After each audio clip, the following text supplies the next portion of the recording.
If you carry a firearm and discharge your weapon in self-defense, you could face hundreds of thousands of dollars in legal fees and expenses.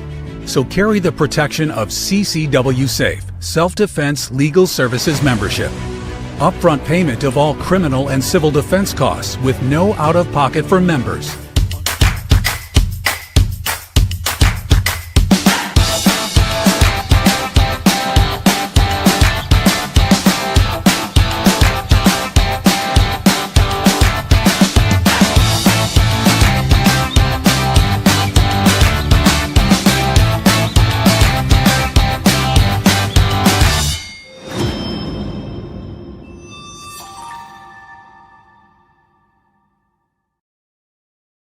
We're back. I'm Chris Evan, the CEO of Survival Dispatch, joined this evening by Jeff MD and Randy Nance. They're backstage right now.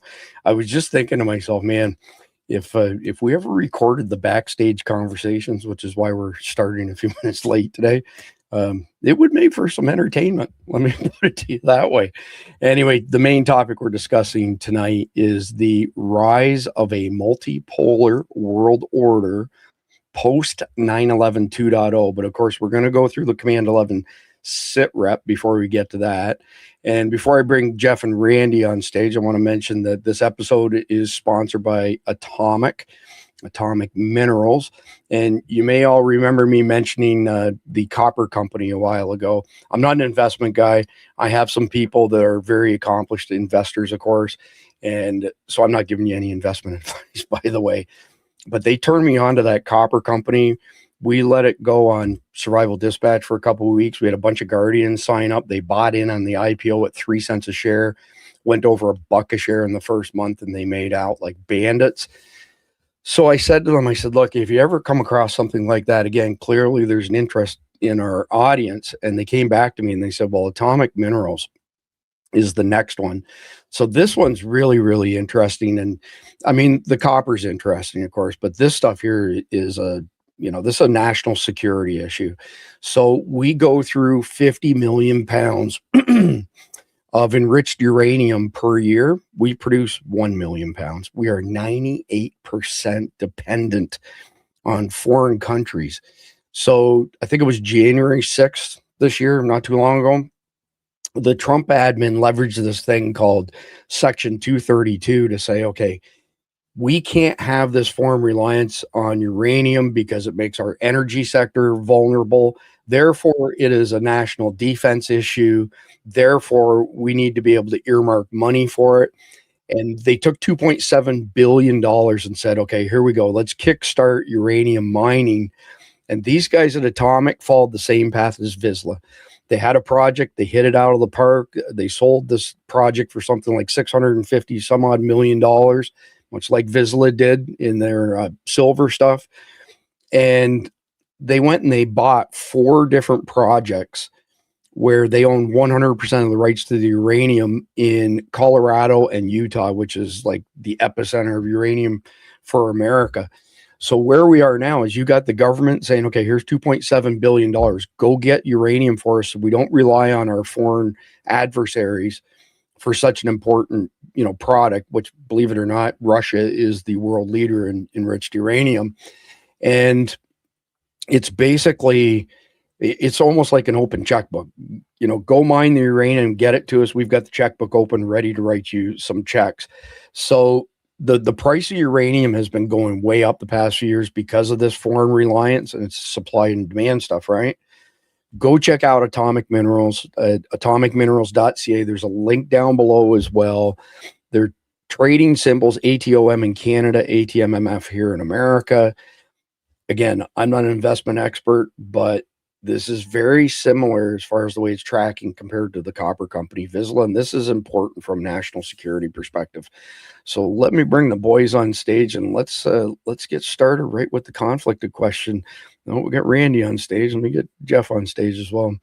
Good to see you all tonight. Thank you for joining us again, Jeff and Randy.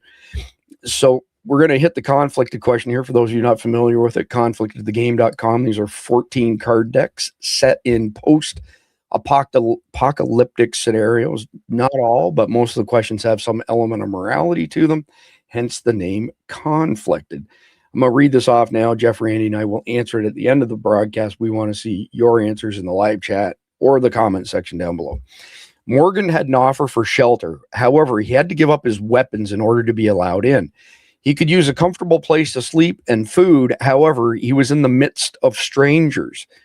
If you were in his situation, would you give up your security for food and shelter, or would you rather keep away to defend yourself and go hungry? Good question. Good question. All right. So first one from the sit rep. We've got all kinds of crazy stuff, of course, going on around the world. This is actually really, really good to see. I don't know if you two had a chance to go through the brief today. Go ahead, Randy. You're on mute. You're on mute, Randy. Dang it, I sure was. Hey, before we get started, I just want to say something. I totally forgot to tell you guys when we were talking before. We got get away on the topic. So today I got another package from Father Duck. It just shows up. I had no idea. But I'm going to tell you what, Father Duck, you are the man, bro. You are the man. So there's another bag of the Wasatch Wagyu.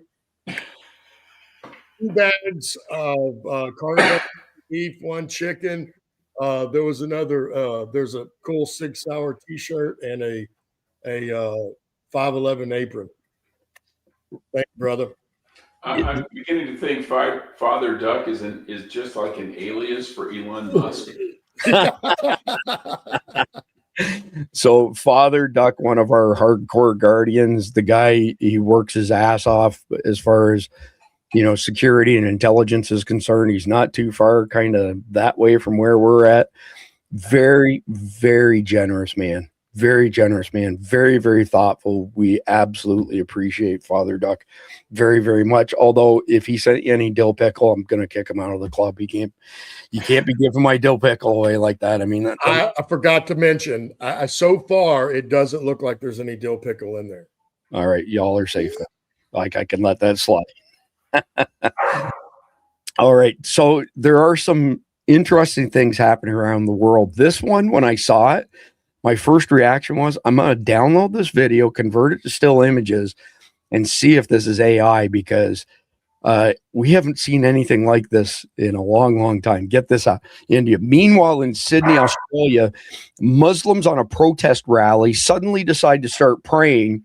And for the first time ever in any Western society, the police actually decide to stop them. That doesn't end well. 1 minute, 33 seconds. This is glorious.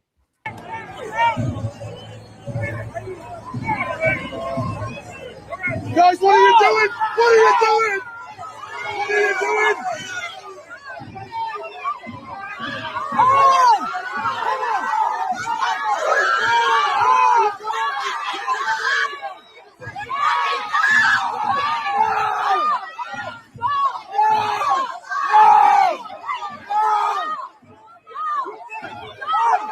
I don't know if y'all notice it, but this little fella right here where my hand is behind the shoulder, that guy, he's got some power, man. He's put a couple people on their ass, 3 that I've counted so far. That one right there.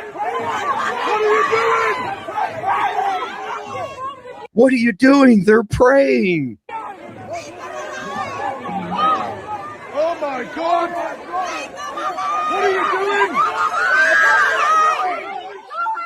Stop!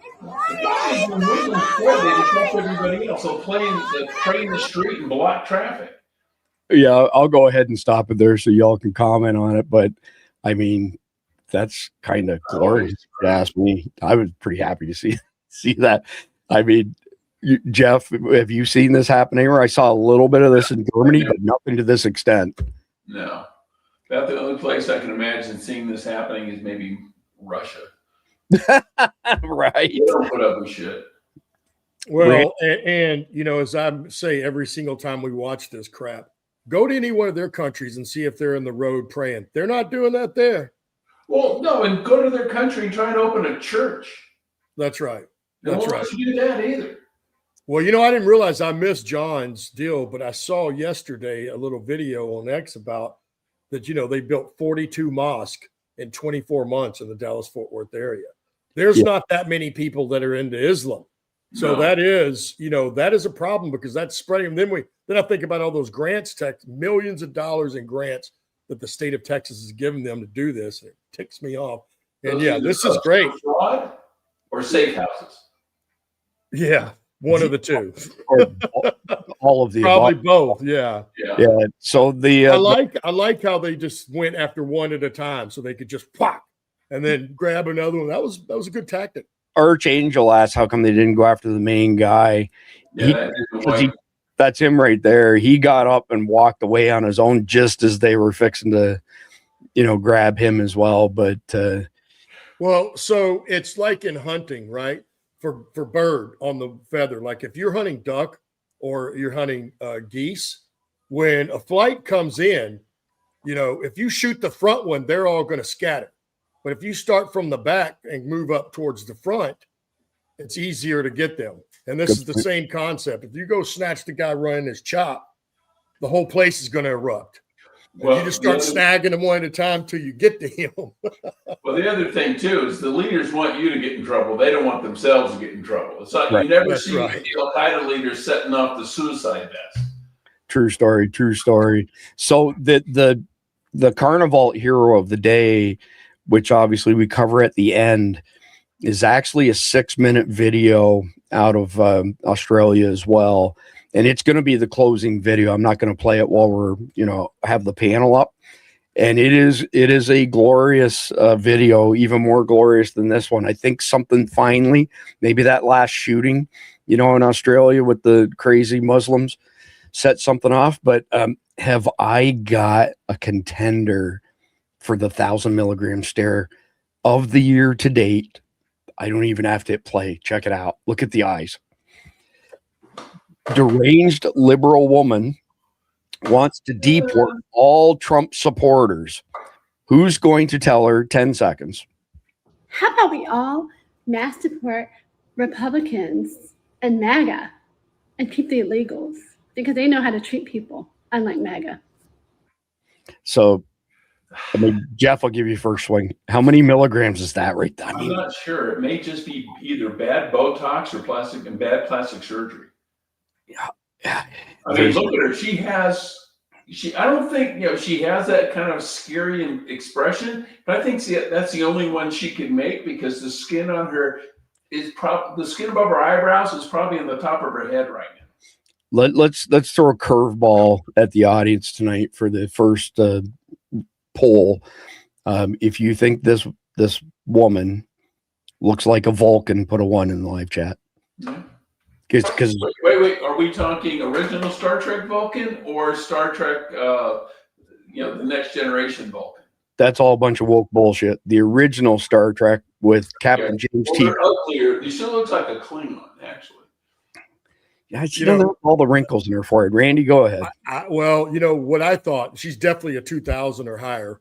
But when I looked at the misshape of this head and even her nose and eyes, the way they're kind of canted, I was like, this woman was dropped on her head by her parents when she was a baby, and this has been since birth. Look at her right eyelid. There's a flap there above the lashes. You look at her left eyelid, there's nothing. It's been pulled up so tight, any excess skin's been cut off. That is true. That's I think this is bad plastic surgery and Botox. I think you might be right. I don't know. I think Archangel actually nailed this one. 1,000 milligrams of SSRIs and a boatload of stupid. There you go. And Botox. Botox. All right. Check this one out. Did y'all catch this girl who drove by ICE and unloaded a BB gun at them? Did you hear about this? Yeah. Okay. This is the girl who did that. She's the one who did the drive-by BB shooting. So Isis Irving, the woman in the white Lexus who did a drive-by shooting near the Portland ICE facility using a BB gun to shoot at Tommy for Trump and our patriots, has now posted a video crying because she's the victim. Not them. She's the victim. Oh, she got arrested, huh? Oh, yeah. Oh, but good. Listen to this. 50 seconds of this complete bullshit.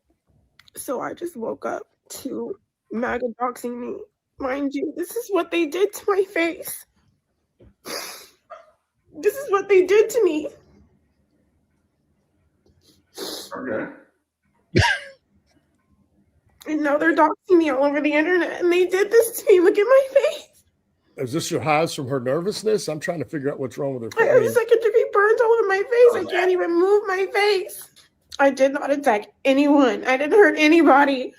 All I did was move his camera, and he attacked me. Look at what he did to me. They vandalized my car. They kicked a dent in my car. They threw water bottles at me, threw water at me. And now they're all in my comments calling me the N-word, being racist as hell. Like, fuck Nazis, fuck all of you.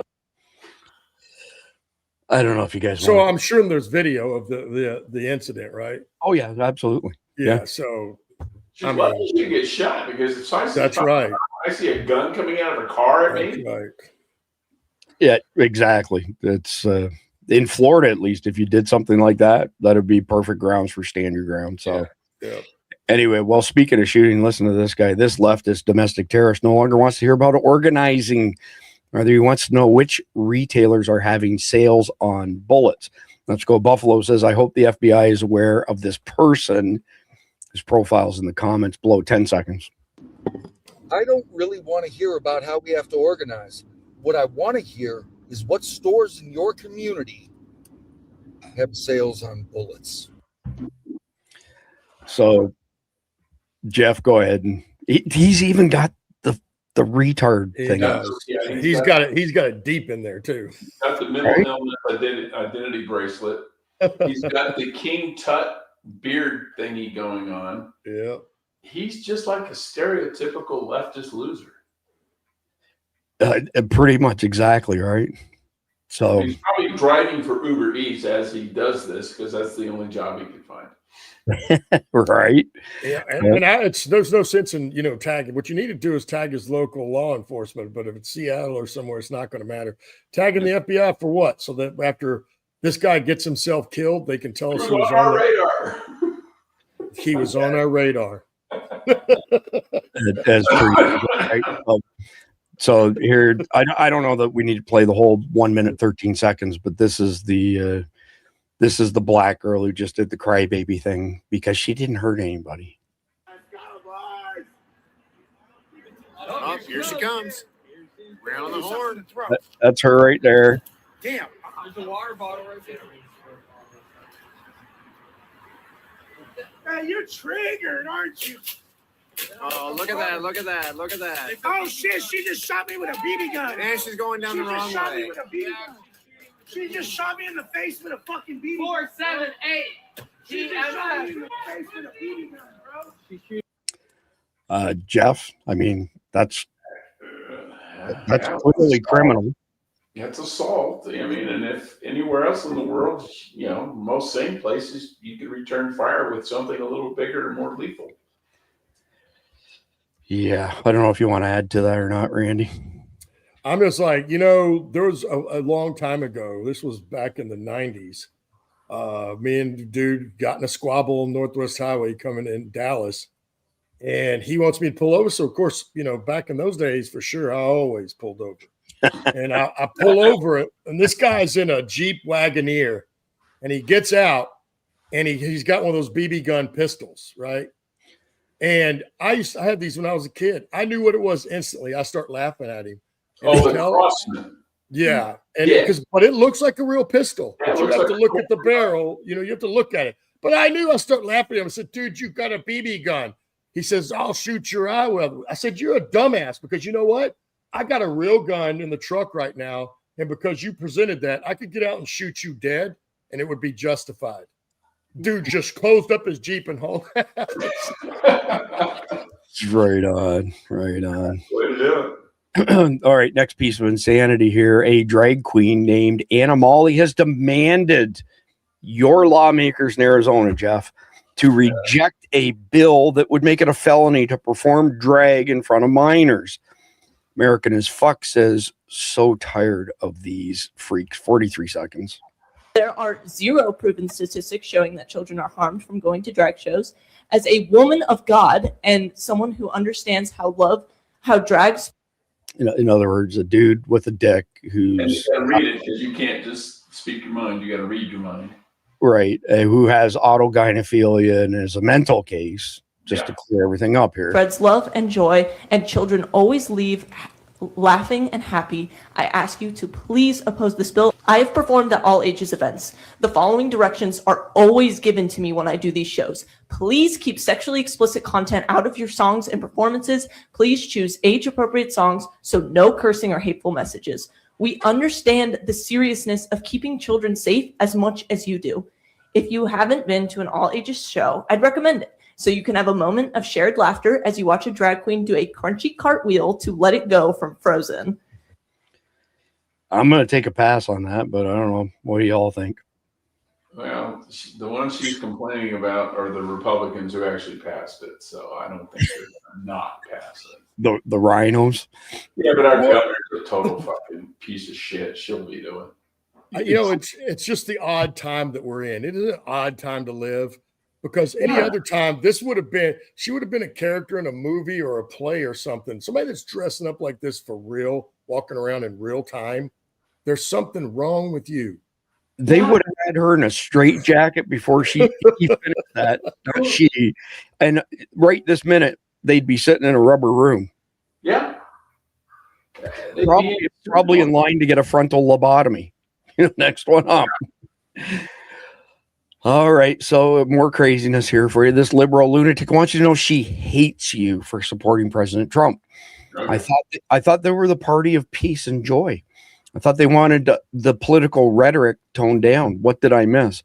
1 minute, 21 seconds. I can't make it all the way through this. It's brutal. I'm so fucking sick of the posts that are just like, no matter who you voted for, I still love you.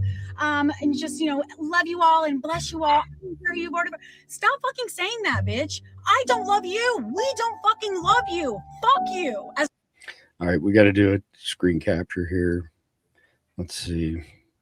See where the money shot is. There you go. That's it right there. All right, y'all. So this time, let loose with the milligrams. 1,000, 2,000, 3,000, 5,000, however many milligrams you think. We'll average it out and we'll see where it lands. I'm not even playing the rest of this because it's what she just said over and over and over again. Well, and she's supposed to be the party of love and inclusion, acceptance, and look how ugly she's being. The thing about it is, if they weren't so satanic, we could say that they're just being holier than thou, but I don't know what you call that, except that they do think somehow they have the moral high ground. Oh, do some diff. Nailed it. 6,600. That's the comment of the year to date right there. Wow. Yes. These are the ones that are always cutting off siblings, their parents, family members, because they voted for Trump. I've never heard of a conservative cutting off a child or a sibling or anything because they voted for Biden or Obama or Kamala Harris. Are you shitting me? We call that Thanksgiving entertainment when we pick on them. Yeah, that's right. Please open your mouth. We need some. There's no football on yet. Well, but to the point we always say, they're always angry, and it's just like this. I mean, what? You're always unhinged. Yeah. I played this video, this Russian girl last night, Jeff, and she literally looked like a Walking Dead zombie. And this slow music is playing, and she opens her mouth. I swear to God, her mouth was this big around. It was the creepiest dang thing. I did an audience poll on it. It said, is that the creepiest thing you've seen year to date? And it was like overwhelming. It was just crazy. But anyway, next one up here is Instagram. So you can't stop and start it and stuff. So you got to bear with me while I refresh the page and take the mute off. But this is just insane. In Weatherford on my way to a cattle sale in Kansas. I should have known at first because it's really hard to get an 8-ounce fillet that's truly a fillet because they just don't get that big in animals very often. Then when it came perfectly round, I should have suspected something. I ate a little bit of it and I thought, man, something's not right. So you can definitely tell this is glued together. Probably a sirloin that's been tenderized and glued together to look like a fillet, not a fillet. Wow. Holy shit. I mean, if that isn't an advertisement for Carnival, I don't know what is. Go ahead, Jeff. Well, yeah, that's fraud more than anything. I mean, Yep. I don't think it'll kill you. It's still beef, but yeah, that's like changing the label on a $5 bottle of wine and putting a label for a $3,000 bottle of wine on it. So here you go, Chateau Lafite Rothschilds. Disgusting. Yeah, that's fraud. Well, it's no different than Walmart, putting half the weight of meat in labels that twice the meat. You're paying more for the meat than it's actually worth, and that's no different here. It's not a fillet, which they're going to charge more for the fillet, obviously. Yeah. Well, and that glue is disgusting. They started putting it in chicken years ago. I mean, that's one of the things drove you off of chicken until Carnival came along, right, Randy? Yeah. Well, you got to realize that stuff can't. I mean, I don't care what they say. Yeah, you might be able to digest it. Maybe we don't, but I guarantee it's probably not good for you. Well, if you eat chicken, you should get bone on. Yep. And get it ideally whole chicken. Get like a roaster. That's what I said. You have to buy the whole chicken. Whole bird. Yep. You do, but don't buy them from the deli, because by the time they get cooked and put out at the deli, I never buy the pre-cooked. They've been out there God knows how many days. Yeah, I'm smoking my own. Well, that's how the grocery stores minimize their wastage. So when they're about a week past their due date, they cook them and stick them out in the deli. Every chain does it. It's just everybody wondered why they chicken legs. When they start getting at their expired date, they smother them in barbecue sauce, repackage them as pre-marinated. Right. Just insanity. That's what I told everybody about those rotisseries at Sam's and Walmart. Right? True story. Guaranteed, those are the old ones. True story. It is. It absolutely is. This is a piece of good news for a change. A leftist student just surrendered on federal charges, flipped, and confessed he helped organize the Minnesota church raid in advance with Don Lemon. Don Lemon belongs behind bars 47 seconds. Also developing this morning, a new federal arrest is drawing attention to what prosecutors say was Don Lemon's role in planning and recording the disturbing protest of demonstrators storming that Minnesota church service.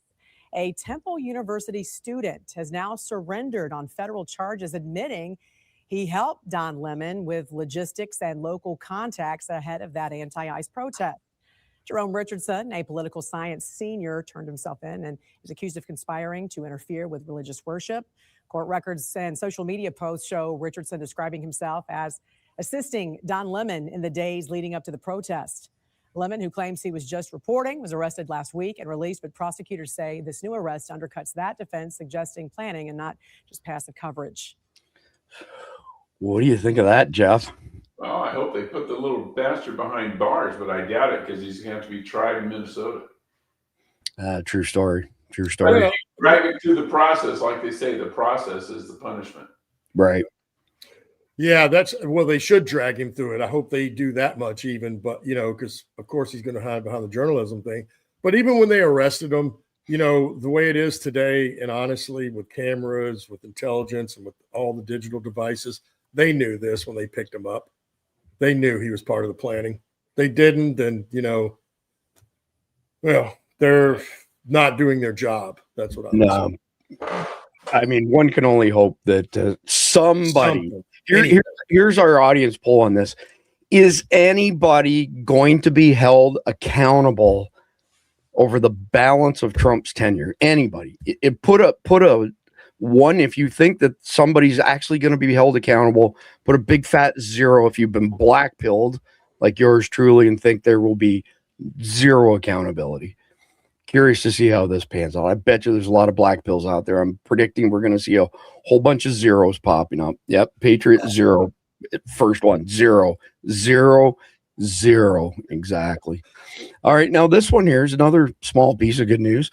Muslim man breaks down in tears after seeing bacon in America. What is your advice for him? That's the prayer ended. We look up to see them taunting us in our faces with bacon.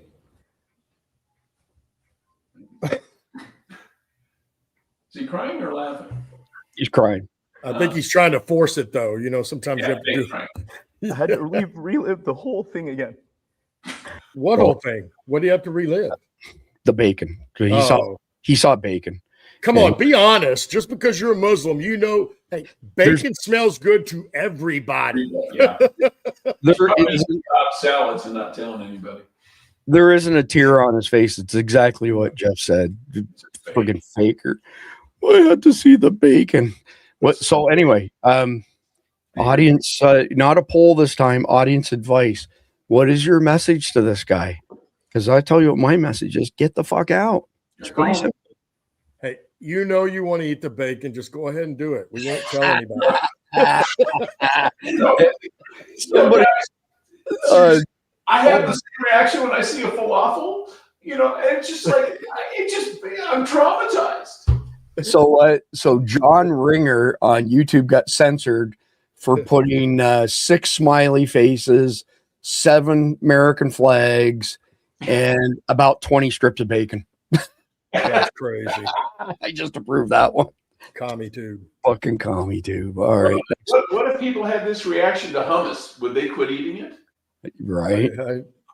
So Let's Go Buffalo. It's an epic account. If you're not following Let's Go Buffalo, you should do it. It's at Historian USA 1.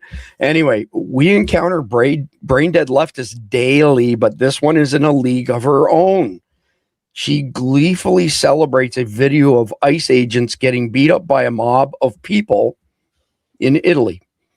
Yes, Italy, where ICE doesn't even operate.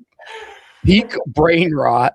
Her profile's in the comments below. 27 seconds. If you haven't heard by now, Italy is beating the shit out of the ICE agents and their police force.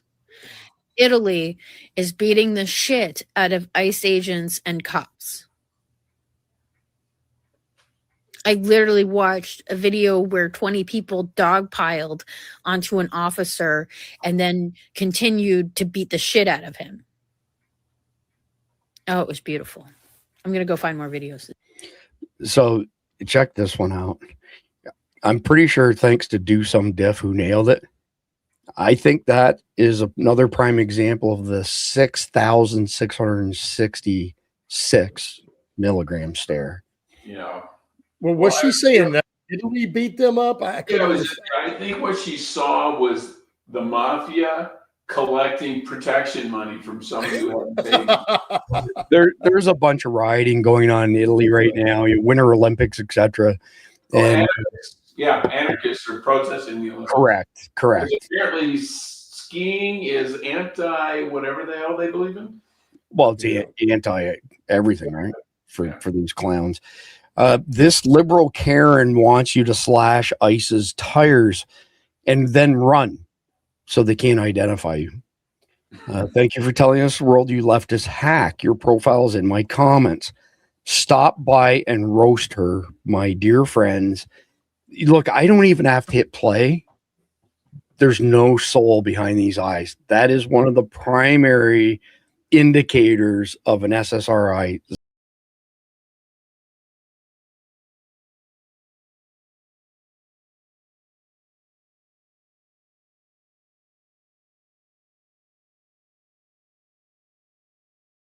In case you didn't know, start slashing their tires and run.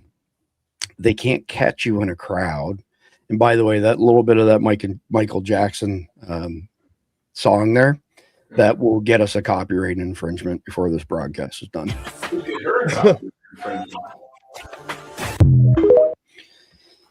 Looked like she had a stroke or something.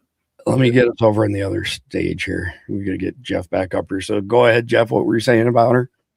It looks like she's had a stroke or something. The whole left side of her face was like screwed up. Something was off. Yeah.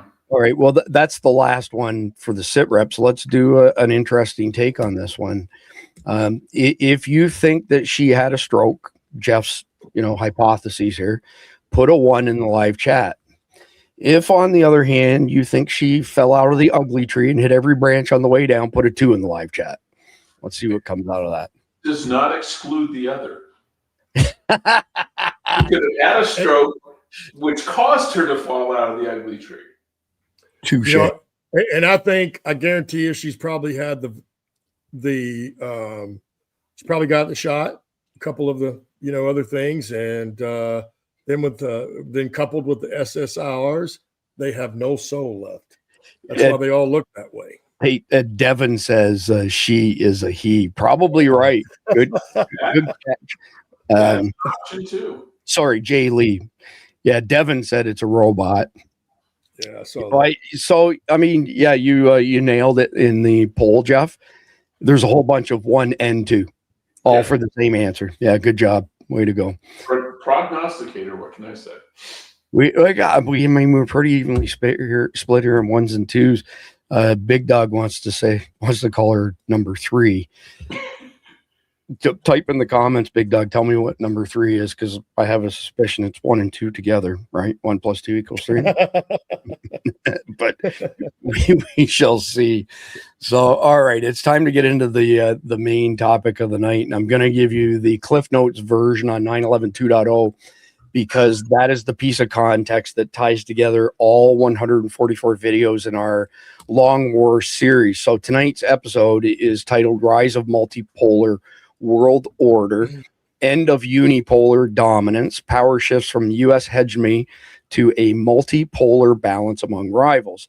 So post 9/11 2.0 means after America's hit with 15 to 20 complex coordinated attacks nationwide, tier 2 cities. I'll explain that in a second. And the thesis that the aftermath will cripple America and shift global power fast. And our message that kind of will go through this entire broadcast will be prepare now, because government systems will fail. So what exactly is 9/11 2.0 for the new people amongst us? So Khalid Muhammad has infiltrated his guys. He's got 400 guys on his team, have infiltrated over 80 out of 120 plus known terrorist camps in Afghanistan. It's firsthand intel from them. Originally, they were targeting 10 to 15 tier 2 cities in America, population 100 to 500K, pardon me. Now the number's gone up. It's 15 to 20 tier 2 cities, but they all share one thing in common, and that is one level 1 trauma center. So if you haven't watched Hotel Mumbai, go back and watch it.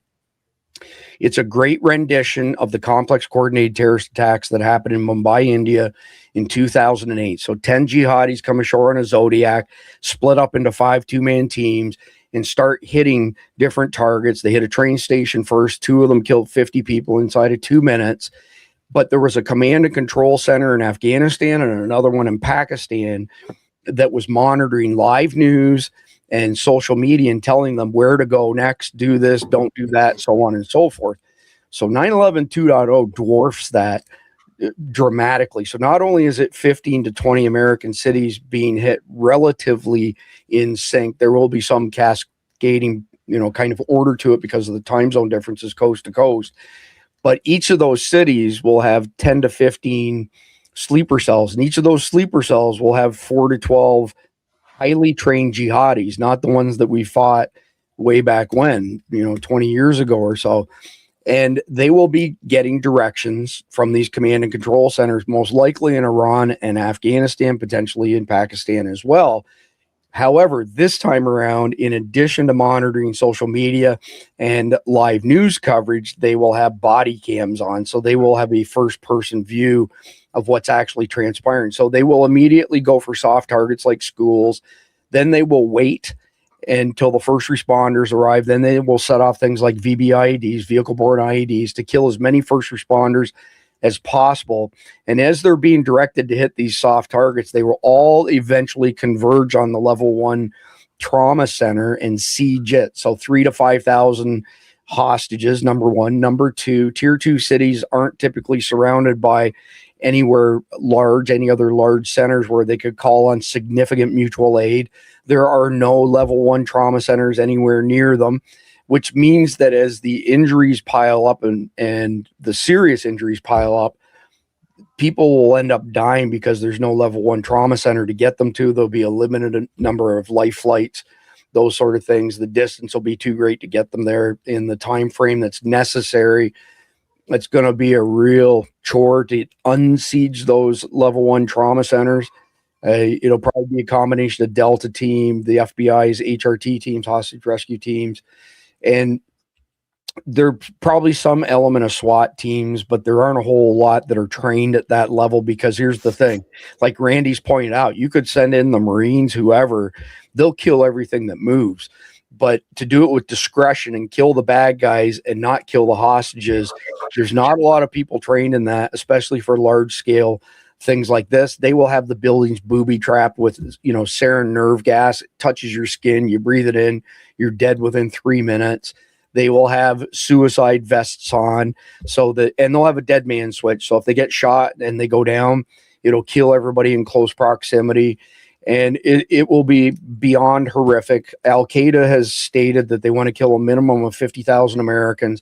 The airplane component, which belongs to Al-Qaeda, the jihadis are a combination of ISIS, ISKP, TTP, Taliban, Boko Haram, Al-Shabaab, and the list goes on.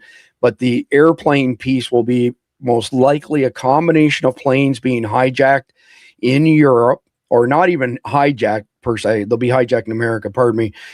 But when they come in for landing in America, they will set off their invisible suicide vests, which are plastic, liquid chemicals. Dogs don't hit on them, as well as the fact that you have to have a millimeter wave scanner to detect them. Only 3% of our airports have them. Then in America, we've already busted some ISIS members just here in Florida not too long ago at the Miami airport, where the jihadis who are going to blow themselves and the planes up purposely want to go through TSA security checkpoints, get on the planes, hijack the planes. The ground crew that's working with them pushes them away from the jetway, gets them in the air. And just like the planes coming in from Europe, low altitude, they explode. You got body parts, plane parts, luggage falling all over the place to terrorize people. The reason they will go through those TSA checkpoints is because they want everybody to know that we were unable to detect their, invisible suicide vests. What that will essentially do is shut down airline traffic around the world until every airport has security in place that can catch these things. So that is the Cliff Notes version of 9/11 2.0. There's more to it, but that's good for tonight. So segment number 1, I titled Exposing America's Weak Spots in Key Systems. So, these CCTAs, they're called complex coordinated terrorist attacks. They will hit right at the heart of what keeps our cities running. There will be power grids hit as well, both kinetically as well as cyber attacks. There's most likely going to be attacks on water supplies. And as Jeff MD's pointed out, the volume of water is typically so great, you're not going to necessarily poison people, but you can take away the ability for people to get water. And from someone who's been through that multiple times due to hurricanes here in Florida, no power sucks. No power, no water sucks a gazillion times worse. So all of these things are soft targets, and they're easy to derail. It's old tech. We don't have security in place. Our systems have been compromised. So, a simple thing for a power station or substation, I should say, all those buckets that you see hanging off the transformers, those are cooling units, and they have mineral oil in them. They're typically an 1/8 of an inch mild steel. A 9mm handgun round will pierce those buckets. Mineral oil drains out. They overheat, poof, gone. You're about 18 to 24 months wait time on transformers right now. You're closer to 72 months wait time on what are called LPT, large power transformers. We make none of those things, by the way, anymore. So when the bridges go after, those pieces of infrastructure and potentially some bigger things, there's been intel for many years that the jihadis would love to take out something like the Golden Gate Bridge, pipelines. But essentially what we're looking at is a chain reaction. So they start with these CCTAs, they hit the soft targets like schools, it escalates. And the other thing is 9/11 2.0 is not a one and done. It's the beginning of hell, literally. It's the beginning of regular attacks, like as if we lived in the Middle East. And anybody who's surprised by that, just take a quick look at the DHS paperwork, files, whatever you want to call it, admits to, Mayorkas's DHS admits to letting 200,000 SIAs go into our country. These are people that they had in custody and let them go. So an SIA, special interest alien, you have to be a terrorist or known terrorist associate. You have Joe Kent, the head of the National Counterterrorism Center, director, maybe 2 months ago, goes in front of Congress and says, okay, here's 2,000 Al-Qaeda terrorists that Joe Biden brought in, well, Obama, but Joe Biden brought in from Afghanistan. And oh, by the way, here's 16,000 more that are ISIS amongst these other things. So at a bare minimum, 218,000. The number is likely well over 1 million jihadis brought into the country for a very specific purpose, kick things off with 9/11 2.0, and then continual terrorist attacks after that, forever and a day. And, you know, if you take an area, whatever part of America, and you knock out power, you knock out water, they have none of those basics whatsoever. The panic will be, you know, something straight out of a bad Hollywood movie. And fixing those weak points isn't going to happen between now and then. Clede, you know, has recently updated the attack windows, fixing to open up, you know, imminently. And, you know, there's no time left because nobody listened. Nobody had the foresight to listen to this. And you got guys like Kash Patel telling the fusion centers, there's no terrorist risk. Don't worry about it. It's all good. But like Randy and Jeff just said, they will be saying, well, you know, they were on our radar. So anyway, with that being said, let me get the boys back on stage here. Jeff, I want to hear your thoughts on the different aspects that makes our power grids. We have 3 of them, East, West Texas. What are some of the aspects that make them just incredibly vulnerable? Well, they have linked interdependency, which means if one goes down, others will, quote unquote, supply power to prop it up. Say they lose generation or they lose a major transformer or a line, which is good if it's a limited outage. But if you have a major outage or a coordinated attack in different areas, what it means is basically the whole system collapses at once.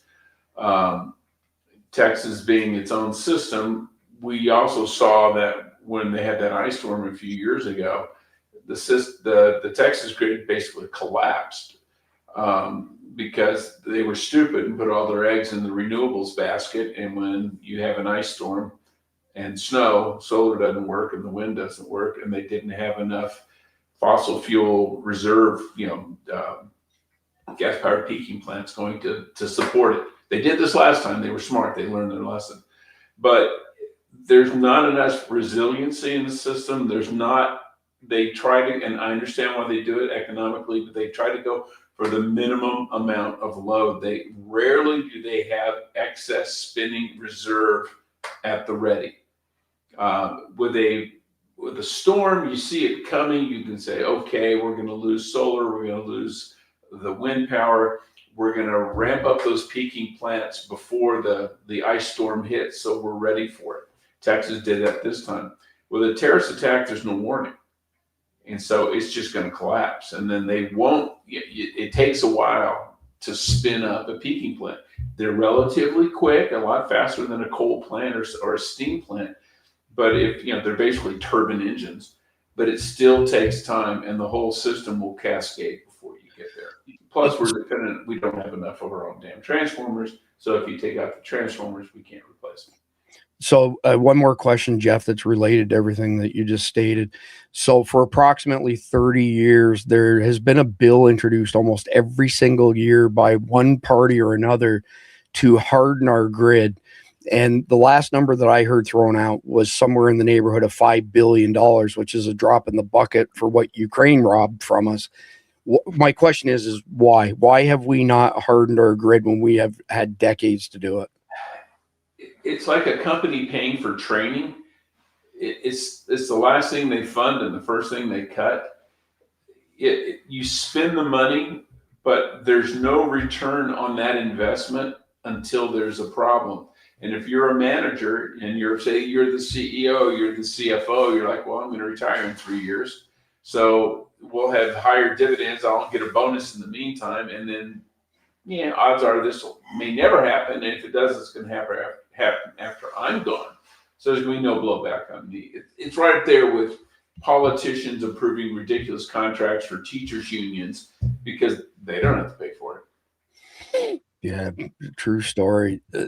So, Randy, when you were in Baghdad in particular, what happened to the infrastructure there when the city fell? Like, did the power grid go down? Did the water go down? And then my question after that is give me your speculative opinion on what happens if American cities all of a sudden have no water, whether they have power or not, just no water to speak of. Well, as I mentioned, Baghdad had been in dire straits for about 12 years, or ever since the end of the Gulf War, right? So once we put all those sanctions on Saddam, and plus he was broke to begin with, which is exactly why he rolled across the berm and then tried to go and then eventually took Kuwait. That was the reason he did it. He was broke. So they didn't have any trash services or any of that. I don't know how the power situation. Now I do know when we sat outside, oh shoot, Kerbala. Okay. They had power, and we sent out artillery rounds. It knocked it out. Their backup power came on. We fired some more. It knocked it out. It never came back on. Now, I'm sure it did after we rolled through at some point. But when I got to Baghdad, and certainly where it mattered, the Baghdad was much, much bigger, obviously, than Kerbala is. We could sit out and watch Kerbala. Baghdad's too big to really do that. You can see parts of it, obviously, but you're not going to see the whole thing. So I don't know. And plus, they had bombed it ever since we rolled the night before we rolled across the berm. So I would imagine power was down, even if they had power. But I think they were already on what was called, the rotational period. And then once we got there, that's exactly what it was. It had roaming power. Parts of the city would have power for these hours. Then it would rotate to different parts, all day and night. And, for us in the military, even for where we had, where our tower battalion was, we had several buildings there, but where the battalion talk was, there was a trailer that looked like, or a generator that was the size of a semi-trailer. And that's what you need to kind of run. You're going to run all the power, right? These little generators everybody has, you got to pick and choose what you're going to use it for. But these things run the whole deal. And, both in the same deployment. The second deployment was the same way. There was roaming power. So we also had the generator set up. So when the power kicked off, the generator came on. When the power came off, it shut the generator back down. And so that's kind of that was how it was. So when I was there in 2003, and even when I came back in 2006, it was still the same exact thing. Nothing had changed in that respect. So that's kind of what happens when your grid goes down. And then you can't get up the whole thing at once. That's what happens. It becomes roaming power. For all the peons, for all us normal people, that's what you're going to experience, which is most of the population. And when it comes to these, so if we do have a real legitimate terror attack, whether we have some of our own entities piggyback off that and help, I think that's a possibility. We see that because the left and Antifa and some other things, and even parts of our own government and that shadow government, they're probably going to help these people out. We know there are 30,000 Chinese here, and we know a lot of those are in farmland that's around military installations, but we also know they're hanging around where those 9 substations we talked about that connect the entire country.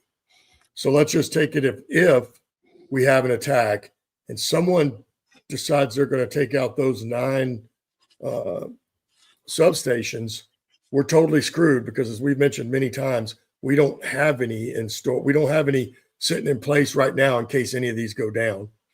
No one, as you mentioned, has upgraded this thing. Why? Because at the end of the day, what they also said. Everything Jeff said was exactly right. Then they come down to the last thing. Well, it's not broke, don't fix it. So they didn't.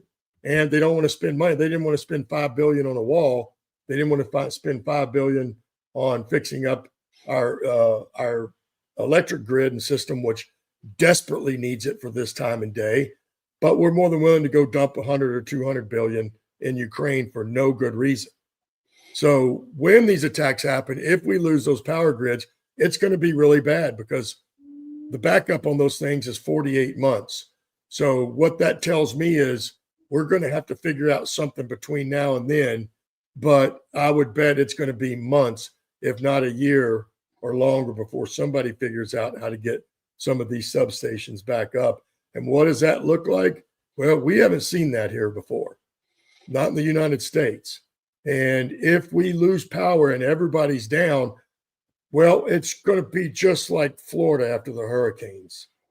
All the criminals are going to come out. They're going to go take every single thing they can, including your stuff. And anybody not weak enough to stop them is going to be killed, raped, and run over. That's just what's going to happen, because just like I said in Baghdad after it fell, luckily we had a standing army there. I can promise you, if the United States Army and the Marines and the rest of all the folks we had there were not there, there is no telling where that would have stopped. And it would have, I shudder to think what that would have even looked at, because it was violent enough what happened, with us putting it down afterwards, including what the criminals did that came out afterwards. And so what you're going to see is, you're going to see both. We'll see what's left of our government that has any remote power left in it at all that can stand some people up. But you're going to see a criminal element and other elements that may not be criminal yet, but they're people with power and influence that have money and structure and weapons and people already in place. Those networks will be energized right away, and people will come out and try to seize power, just like we saw in Portland, Oregon with the, what the heck did we call that thing for a while? That's what it will be. People will have their own little borders.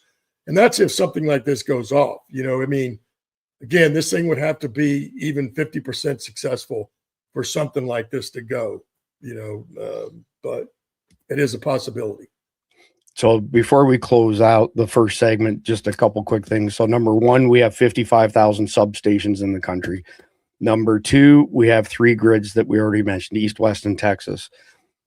Number 3, there are 9 substations out of the 55,000 that are choke points. You take those 9 substations out, 95% of America is no longer getting power from the grid. The only people who would get power from the grid are the people who live between the first substation and the power generation plant. Every time this topic comes up, somebody sends me hate mail saying that we're telling the jihadis what to do. This is well known in open source intelligence circles. We're not telling anybody anything that they don't know. I would add this again because, we're a first world country with a third world power grid. Florida is a great example of that. Is when you buy generators, get the dual fuel ones that take both gas and propane. Gas is a pain in the ass. You've got to, rotate it every 90 days. You have to stabilize it. You have to use octane boost. Propane, like the little tanks for your cooker, last forever. Stack them up. Stack up your shed, your garage, whatever, full of those propane tanks. And here's the thing. If you think of construction sites where it's in a northern climate and it's cold and you see the big propane heaters going, which it sounds like a jet engine taking off, by the way.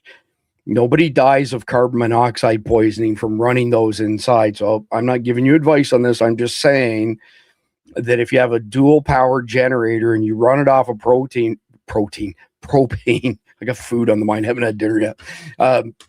We run ours in our mudroom. We crack the window, we close the door to the house, the panel's right there, so it's easy to charge stuff up. And there's no problems with it whatsoever. I've even run, carbon monoxide detectors in there. There's never been a problem with it. So do with it as you will.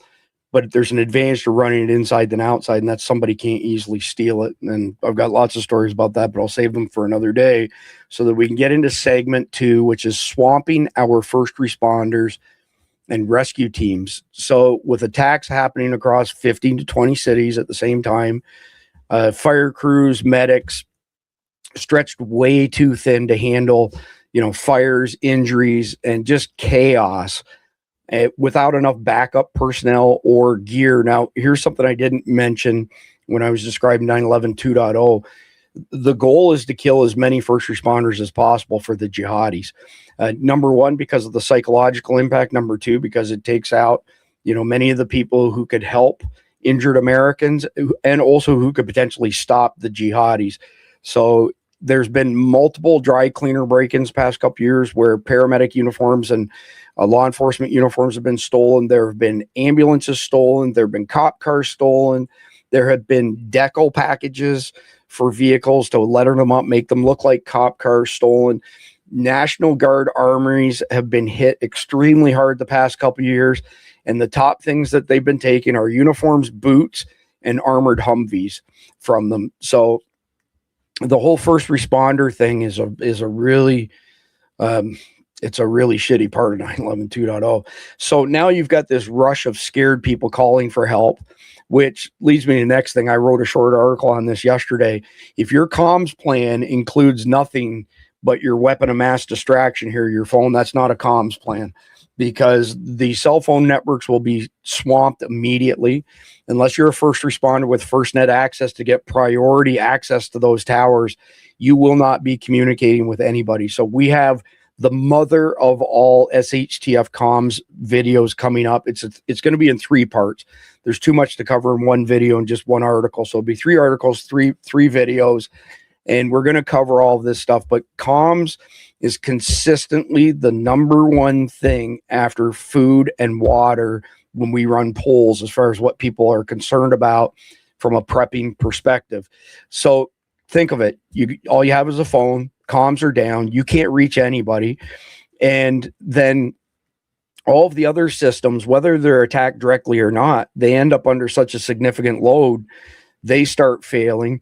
So you add the cyber attacks into that as well. Okay, where's the manpower come from to do manual checks to make sure the infrastructure is still running? And again, it's bad piling up on top of bad, piling up on top of bad. So Jeff, coming to you first, what kind of tools do you think first responders need the most to handle these multiple hits in each city happening simultaneously? I mean, how do you even triage stuff like that?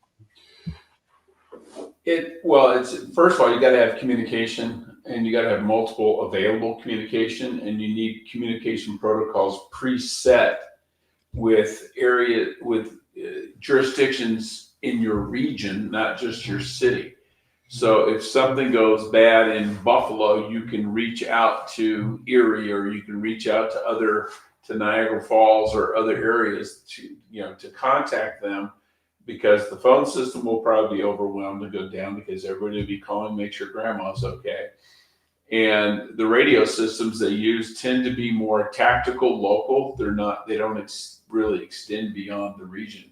So you need to have some way to establish comms with the people you're going to need for support. I think that's the first thing. And the other thing is they need to do tabletop exercises for something like this, so that they realize when there is an attack, you don't send everything you have to one place and park them in one area, because that just makes them a big fat target. You need to, and it's hard to have the discipline to hold back resources, but that's what they're going to have to do. Jeff, do me a favor for our audience and explain what tabletop exercises are, please. A tabletop exercise is when you get all the players together in a room and you go through scenarios and you work through what the response would be. And someone will play the red team, the bad guys, and say, okay, if you do that, I'll do this. Okay, well, and then you say, okay, well, if you respond that way, then we'll do this. And you go through, and people say, I have these kind of resources, I can bring them to bear. This is how long it would take me, realistically, not on paper, take me to get, drivers in the driver's seats of the trucks, how to get people, they're at home, how to get them back to work, how to get them their equipment they're going to need to do their job, whether they're firefighters or policemen or, linemen for the power company. But you go through all the what ifs and you try to take into account worst case scenarios and best case scenarios. And, you hope for the best, but you got to plan for the worst. Yeah. Well said. Thank you, Randy, or Jeff. I appreciate that. So I'm the one without the beard. Yeah. Randy, you were a paramedic before you were a Green Beret. To explain just the damage that will be done by these cell phone farms where a flood of fake emergency calls come in at the same time that the attacks are carrying out. How do you figure out that shit, Randy? Well, I think what ends up happening, right, it shuts the system down, doesn't it? It just overwhelms it, and then it basically comes offline. That's what will happen. And then, but sure, in the beginning, you think they'll probably take several calls that they'll go to that basically is nothing. And, there's nothing that makes you feel a little more helpless, right, than something like that happen. I remember it's just the way that EMS looks at this, and maybe it's changed in this day and time. I kind of doubt it, though. There were times that, you have to, when you go pick up a heroin addict, right? Yeah, you go still work that call. You do whatever. You bring them to the hospital if that's what it ends up being, or you end up having to release them and have to sign the paperwork or whatever. But it always seemed like such a waste of time, right? Because this person inflicted this upon themselves. And here I am, and my truck is here working with this person when there could be somebody actually dying a few blocks away or somewhere else in your area that needs you there quicker, but you're being held up because someone was a dumbass. And, so that's kind of the feeling, but it would be worse this time, right? This would be far worse than just actually helping somebody, although it was something they did to themselves. So you kind of see it differently than if somebody just had a wreck or, some other type of life-changing moment and that needed first responders to be there. And go ahead. You got another question, or what did you? Yeah, I want to tack something onto it. I'd like to hear your thoughts on the roads being covered up in debris and being impassable in some cases. What's your advice to our audience if they find themselves in that situation where they're trying to exfil, but roads are shut down because there's, vehicles that are burning, debris all over the place, et cetera, et cetera? Well, I'll tell you, I'll just kind of put it this way. When I was in selection, as I told you, there were several, some of the events we did, right? And then certainly once we got to the team portion, the very end, where my team, we removed 82 clicks in 48 hours, which is 50 miles. But those were doing separate types of events and carrying heavy stuff, different types of very hard, and just seemed very, I remember us thinking, man, these guys must come up with the most hardest thing, the most, maniacal, the most, just the toughest thing they could think of, even medieval somewhat. You know what I mean? We just thought that this was an intentional act and that these things were just ridiculously hard. Then when we got to the end and they said, oh, no. These were done, all the events you did were based off something a real ODA, which is a team of Green Berets, did somewhere in the world, real world mission. So my point to that is people ask how we do it. Well, you know how? For one, it's all senior NCOs for the most part. There's not a bunch of privates to do all the work. You don't have this big force. Guess what? It's all on you. And my point to it is, it doesn't matter what it is or how hard it is. There's never the thought of, well, that's too far. That's going to be too hard. We can't do that. Those never even register. So in this type of event, that's the mindset you're going to have. Whatever it means, like I'll take another example. Now, we didn't have to use them, but the very first mission we pulled after I landed in the trip, this last rotation that I actually got injured 4 months later on. But the first week we were there, it took us 2 days to in process. I got out to our house. Within the fourth day, we were already finishing the plans for this mission. And within 5 or 6 days of me landing in country, we were already going out to this guy's house, this bad guy's house. And he was a very, very bad dude. And we ended up having to walk. So again, it doesn't matter how hard it is. But the point was, this guy lived off a dirt road. And at this point in 2006, out at Taji, which was a big military installation, it was before we got there. And now at this time, it had about 16,000 Americans on one half and 13 or 14,000 on the other half. That was the Iraqi side. But anyway, dang it, I almost lost my thought. But the problem, so my point is, okay, so the QRF in that one couldn't drive down the dirt road either. So our problem was where this target's house was a good half mile, 3/4 mile down a dirt road. So as it turns out, the QRF told us we would have to meet you at this intersection if anything happens. So at that point, we realized if anything happens on the objective, doesn't matter what it is, anybody gets hurt, anybody gets killed. I mean, us, the good guys, we're carrying them out, and we're going to carry them all the way to that extraction point. So that's the same thing. Wherever you are when this happens, if you come into a moment that the rescuers are not going to be able to get to you, like if you were in Nashville right now with all those limbs that have fallen down, there's plenty of places they can't access, and it's going to be days.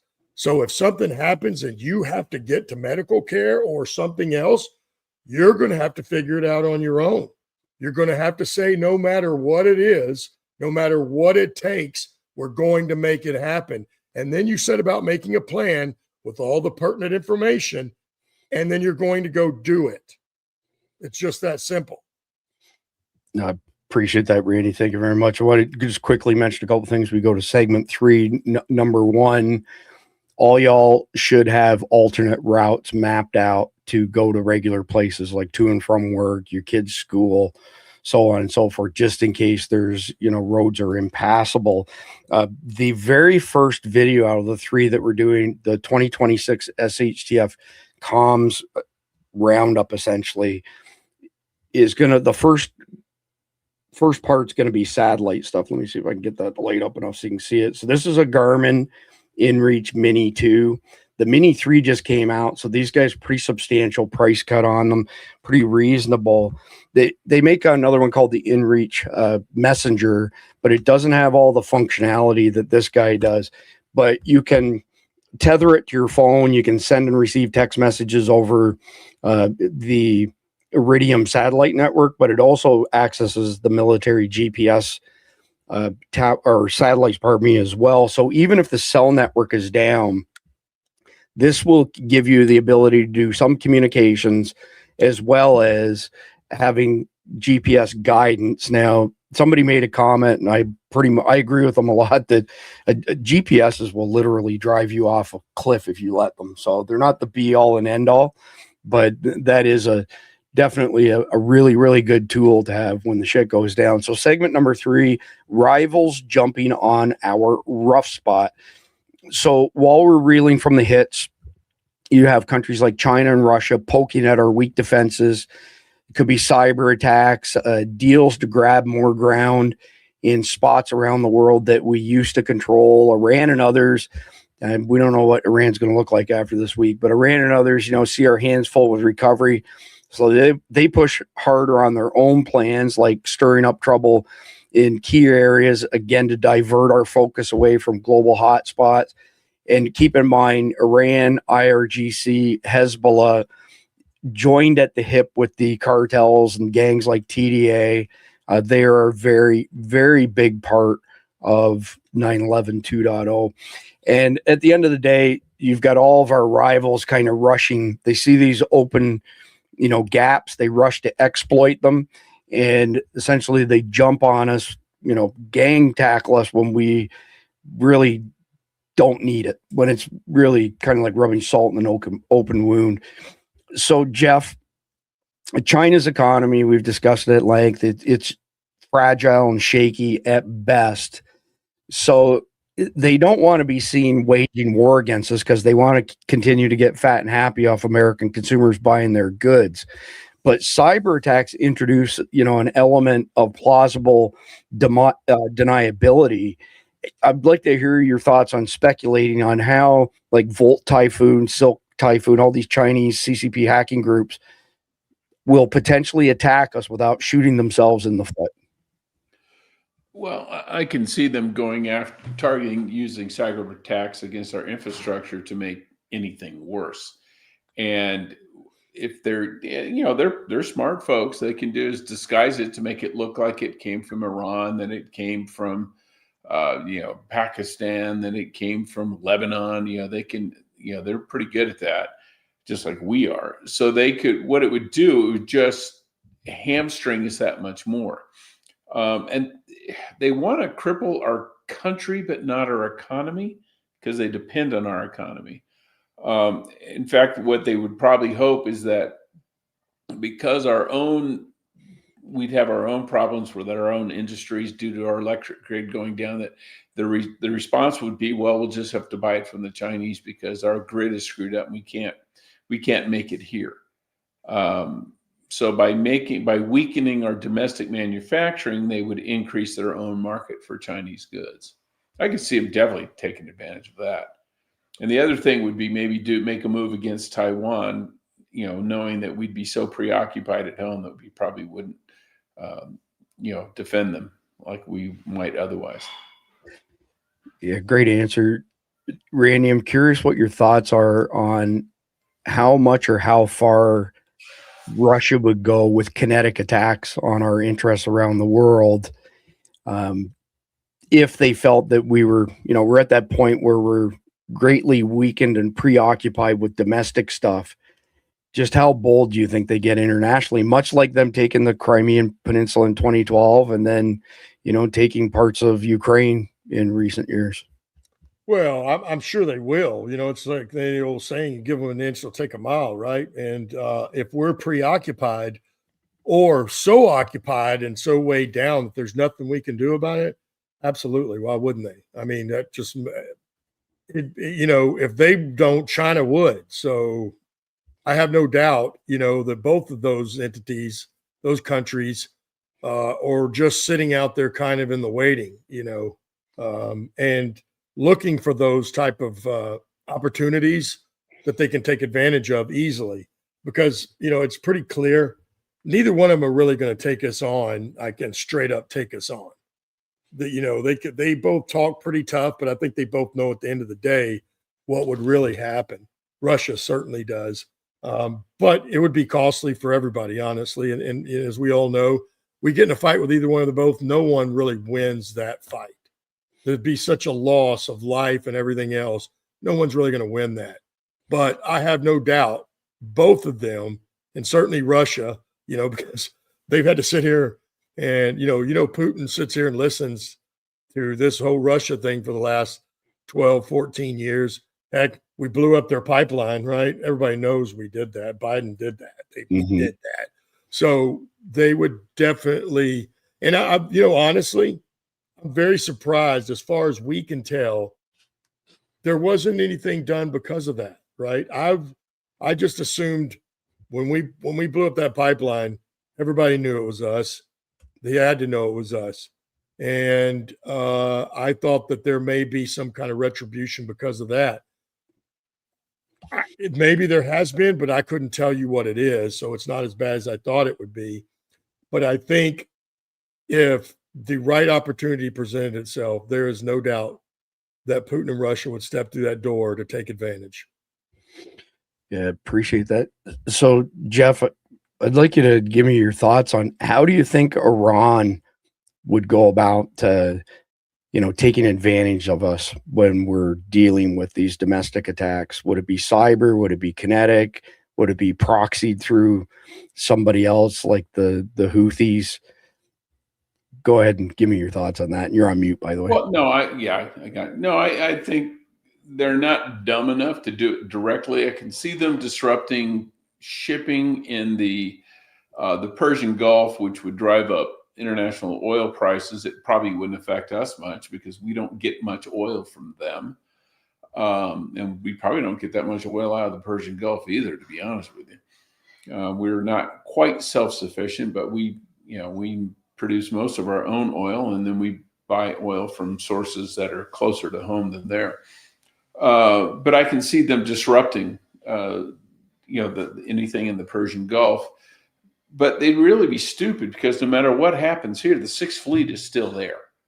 I think it's the Sixth. Don't quote me on that. And they can defend themselves. And an aircraft carrier in in the Arabian Sea is not going to be redeployed to the United States to fight terrorism because they'd have no role. And I think we have such a vast military and so dispersed, and fleets are designed to operate independently. And so they'd be hard pressed to really do anything. I'd see them acting through their proxies just to, throw gas on the fire. And you got to realize, if 9/11 2.0 happens, part of that is Iranian proxies. True. So they've already attacked. That's a fact. So last question for segment 3 before we move into segment 4 for both of you is, are there any measures that you can think of or steps that we could put in place either now or immediately after 9/11 2.0 to kind of hold them back, kind of, limiting their attacks against us? Randy, you want to take the first run at that? Shoot, man. If 2.0 goes off, then it depends on, do we have power, right? Is the internet still up? There's a lot of things that'll weigh into that. Now, if the internet's down, that could be a good thing and a bad thing. It'll give them less access, but we also may have less warning. So I don't know. That's probably a little above my pay grade for that type of answer. I'll pass that to Jeff. No problem. Jeff, what can we do to help mitigate this? Well, I think one thing, we got to let them know ahead of time that, I think Trump is doing it to a certain degree. We're not going to put up with any shit. Anyone who messes with us, we're just going to wipe out. You sit there and it's like, you poke me, I'm going to deck you. And and we have that capability. And if we show them we are very willing and able to use it. And the thing is, I don't think the Russians, all these people are really going to mess with it, because they've seen our weapons in action in the Gulf War, in the first Gulf War, the second Gulf War, global, GWAT. And I think what we did to Iran, which its air defense system was all Russian, by the way, maybe a little Chinese thrown in there, but most Chinese stuff is just basically clones of Russians anyway. And between us and Israel, took out all their air defenses in the first day, and then went in. They knew we were coming. They knew how we were coming. We still came. We still wiped out all their nuclear facilities. And I think that's a real eye opener for them. It's like, oh shit, if they want to hit us, they're going to hit us. I've said it plenty of times. Sorry, Chris, that, watching the United States, the might of the United States military all brought to bear is a very scary thing. I got to witness it firsthand. It's no joke what Jeff is talking about. But then we also have to realize, and I think he's right, but now let's just take it a step further. We saw the triangle thing after October 7th. Then we just saw what happened to Maduro. I think those two things also are probably speaking to some of those leaders, certainly when they came out in the Maduro thing, and now they're saying, hey, they use stuff we don't even know what they had. I think that, that may give some people some pause right there. If you're smart, it will. Yeah, you would hope so. So a question for you, Jeff, that's, not necessarily part of the brief, or is not part of the brief. There are reports going around the past 2 days that one of the bunker busters that we dropped on Iran did not go off, and that there's some concern that they'll reverse engineer it. Is that a concern from an engineer standpoint, you being an engineer? No. I mean, the bomb itself is a very simple thing. It is that one in particular is a cobalt casing full of TNT, whatever the filler is for these things now.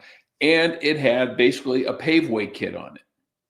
And it's got an advanced fusing system, so it knows not to go off as soon as it hits. And some of them can even count floors. So if you have in the Gulf War, the first Gulf War, even, they had underground bunkers that were 6, 7, 8 stories deep, and they wanted it to go off on the 6th floor, not the 5th, not the 7th, because the command center was on 6, and it would count the floors as it went through, and then blow up where we wanted it to.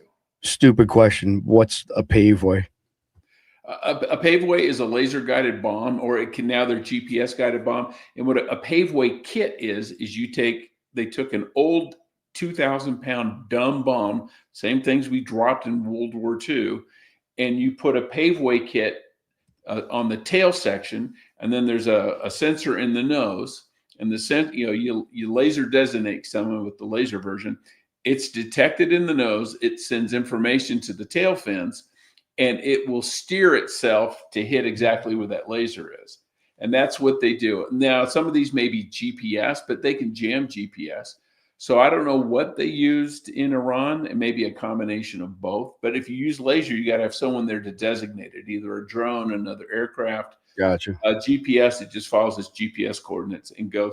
But what they did in Iran is they stack them. They would put one, and it would go down and explode. And they had another one coming right behind it. And they actually put it in the same hole. Interesting. Now, that's the guidance systems are probably in the nose, and those got turned into dust. There's no way they're going to re-engineer that. Okay, gotcha. That's really cool stuff. Very, very interesting. Fantastic technology. Yeah, and I have no doubt they could, but then they've still got, even if they did, they don't have a platform to drop it. But I'm just saying, they don't. They have no way to deliver that thing. Things weigh like 22,000 pounds. Wow! You got to have like a B2, a B1, or maybe a B52. But we dropped now the B2, and it's designed for that. But it's designed for the B2's Bombay. That's all. And then they still had to dig that thing out, even if they wanted to reverse engineer it. You got to go down there and get that thing. I'd love to ask Mike Sterling just how dangerous a recovery. Oh yeah, that would be a good answer. If it didn't explode, I wouldn't want to be tapping on the shovel. Right there, y'all go in there. I heard there's a 72 virgin goats at the bottom of the get them, sort of thing. But that's the end of segment 3. We're fixing to go into segment number 4. I want to give a special shout out to our friends at carnivalt.com. This is 100% American beef, chicken, and pork. No mRNA, no antibiotics, no histamines. This 6-ounce bag in 5 to 10 minutes of rehydration turns into 1.5 pounds of raw beef. It is the best quality meat you can get. If you're concerned about shit being in our food, you're concerned about that crap we showed earlier with them gluing it together, and you're concerned about prices going freaking crazy on meat, go sign up for a subscription. They've cut the margin to the bone on their subscriptions. You lock in for 12 months and you're not going to get a better deal on high quality meat. We subscribe to it. We don't get a discount on it ourselves. They're very generous helping us defer some expenses, but you want high quality beef in particular, go sign up for Carnivalt. Do it, now.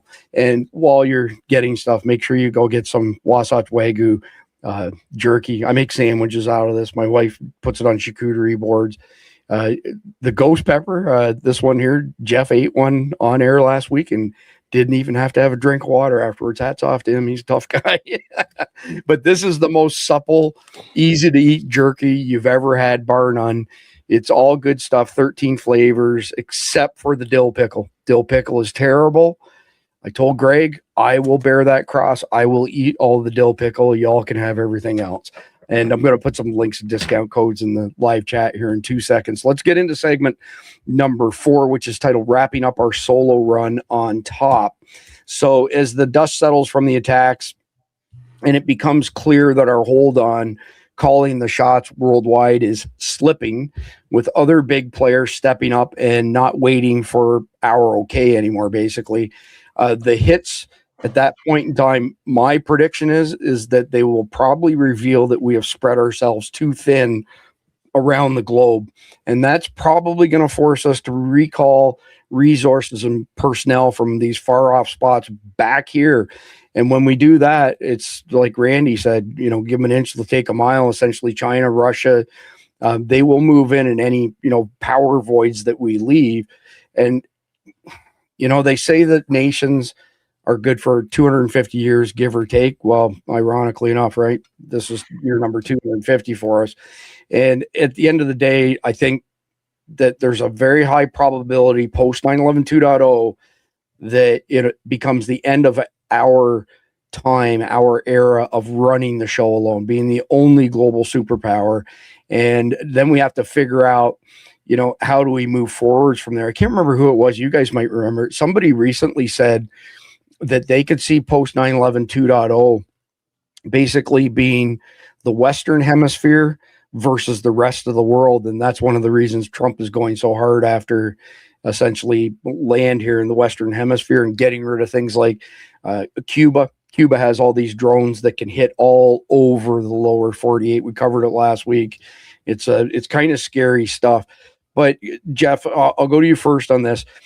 What signs are already showing in your, purview that our top spot is already starting to fade actually before the attacks? And then will it accelerate after the attacks like I think, or do you disagree?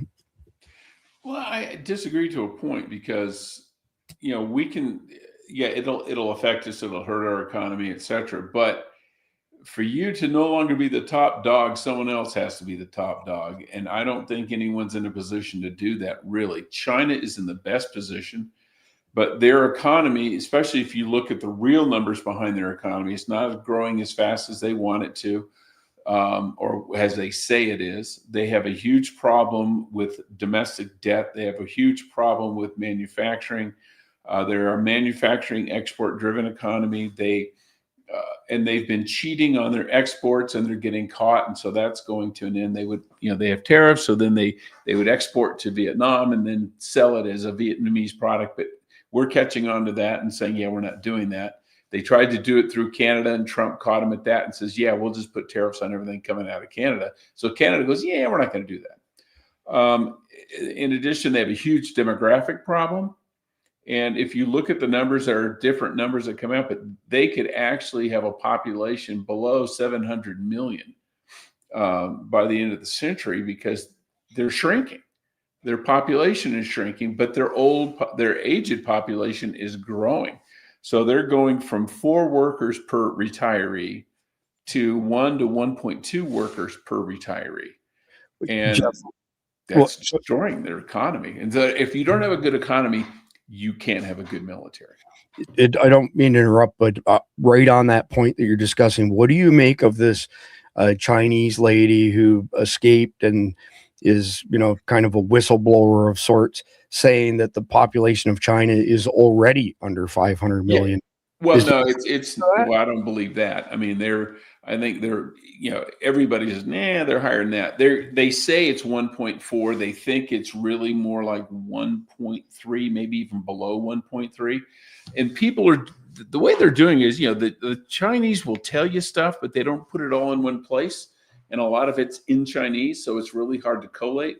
But one of the things somebody did is in China, vaccinations for tuberculosis are required for newborns, babies when they're born. And they claimed to have 13 million live births one year, but they only had 6.7 million tuberculosis vaccinations. And they said, okay, let's say they're not 100% on the vaccine, say they're only 70% on the vaccines. That's okay. That's about 9 million kids born. But that's still 3 or 4 million less than they claimed. And one of the big factors is the percentage of their GDP that is from their own people buying stuff. In ours, I think we're at 60%, 70%. Theirs is like 40. Actually, I think it's around 40, 43%. And that means the rest of their economy, the rest of their GDP is pumped into manufacturing capability, which they have too much now. And then it's pumped into real estate, which they have too much now. They've got the ghost city problem. And the problem with manufacturing is if you keep building manufacturing capacity, you make stuff to export, but you can't export it because people aren't buying it. So you drive the price down. Well, if you're a Chinese guy and you're like, I'm not going to buy a new, because then you get into deflation. If I'm a Chinese guy, I'm like, I'm not going to buy a car today because it's going to be cheaper next month because the prices are going down so fast. But in the same time, I'm going, they get panicky and they start saving more, which people think that's not bad. It is for the economy because that money's not being put to work. Or it's being put to work buying more worthless real estate or expanding more unneeded factories. And so it kind of spirals in on itself. They've got some serious, serious financial problems. Yeah. So we reported 3 years ago, based on our companies we work with relationships, traveling to China, that the Chinese government was telling their citizens 3 years ago that 40% of their factories were closed, 60% were operational. And every single person I know that's been over there for manufacturing reasons has come back and said, it's the exact opposite. It's 60% of their plants are closed and only 40% are open. So when Jeff said they have this overcapacity, that's what he's referring to. So since you opened, this rabbit hole, Jeff, I want to go to this question from John Curry. I'll preface it a little bit and then I'll let you pick up and roll with it, Randy. So John Curry says, Mike Baker was saying China's military is worse than advertised, especially their weapons. What do you think? So first and foremost, we discussed last week, there was an incident about 10 years ago or so in Africa where the Chinese were attacked by these insurgent gangs that were not terribly sophisticated, and they got their asses handed to them, pardon me. They were there as part of a UN peacekeeping force because the Chinese are so afraid to make a decision without approval from a superior, and they couldn't get a hold of their superiors in China. And so, number one, they have a cultural problem in their military. Number two, the Maduro raid's a good example where we smoked their radar systems, the Chinese radar systems that they had bragged could track and lock onto F-22s and F-35s. Total bullshit. There are countless examples of the Chinese selling their military products to countries in Africa and Asia, for example, and only after the stuff gets out there and fails that they have to turn around and either give them a full refund or give them more equipment. They're a paper tiger in a lot of ways. So Mike Baker's comments are spot on. They've got a leadership issue in their military. They've got cultural issues in their military. They have innovation issues in their military. The Chinese view innovation as being akin to gambling. So don't do it. Go steal somebody else's shit. And like Jeff and Randy said, they'll copy the Russian stuff. Well, the Russians are, what's the saying, Jeff? The Russians are really, really good at making something work. Well, one time. They can make one of anything. Right. So after all that's being said, Randy, I want to hear your thoughts on, China's military in general, all the things I just touched on and what John's question was. So, I've never had to face China, right? And I certainly didn't in the Middle East, but I did face all the Russian equipment. But I've heard from a lot of old timers and other people that have. And Russia and China equipment are very similar. And maybe it's because of exactly what Jeff said. China's just knockoffs of Russia's stuff. And, from what I noticed, all the Russian equipment that we faced was pitiful. In fact, even our Bradleys would smoke their tanks. Wow. Which our Bradley is not going to smoke in our tank. Let me tell you, that wouldn't even be a fair fight. To point, when I was in the airport, the first we were positioned outside the airport the night before, and we got the big spill. The commanders came out and talked to everybody. This is going to be a big fight. We're going to take some losses, but we're just going to have to push through and, make sure that we reach mission success. And everybody takes off. Well, we all get into the airport, and there was a little skirmish with a couple of tanks. Our tank smoked their tanks in less than 30 seconds. That was pretty much it. So then everybody got in. It took all night because of the amount of vehicles that we were trying to get in to the airport at that time. And once we got there, nothing really happened. Now, later that day, after the sun came up, that's when everything started. But my point is, when we all of a sudden had this tank fire on us, and we didn't even see it coming because it was on the other side of a wall, but it was able to pull up and fire directly at our battalion top. And, two came up. The very first one that came up, we had one of our M1 Abram tanks show up, and we see as it was pulling up what was a Russian. It was a T-72 tank. It fired on it and it missed.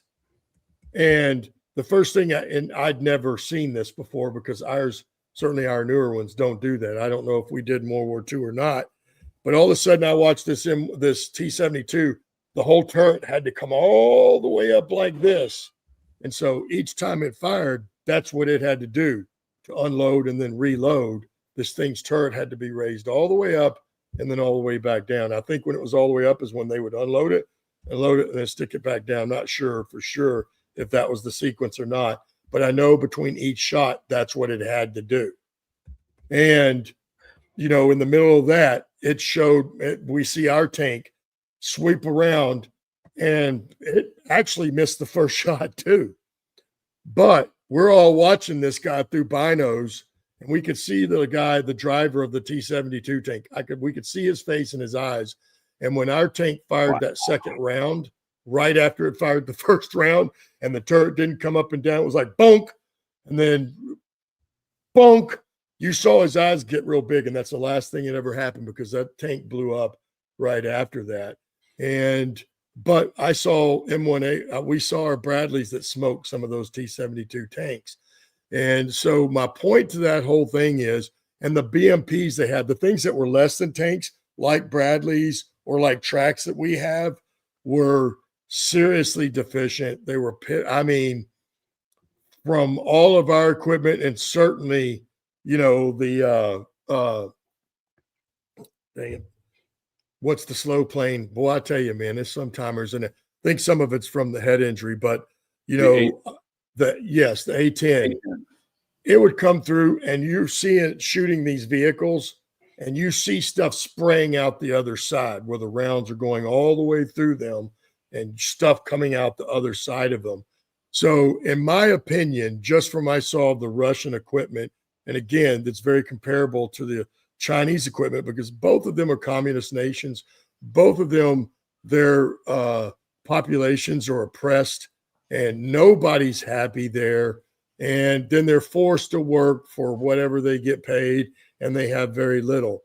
What it comes down to is human nature, right? So those people don't build and don't work and don't think as good as we do because they're not free.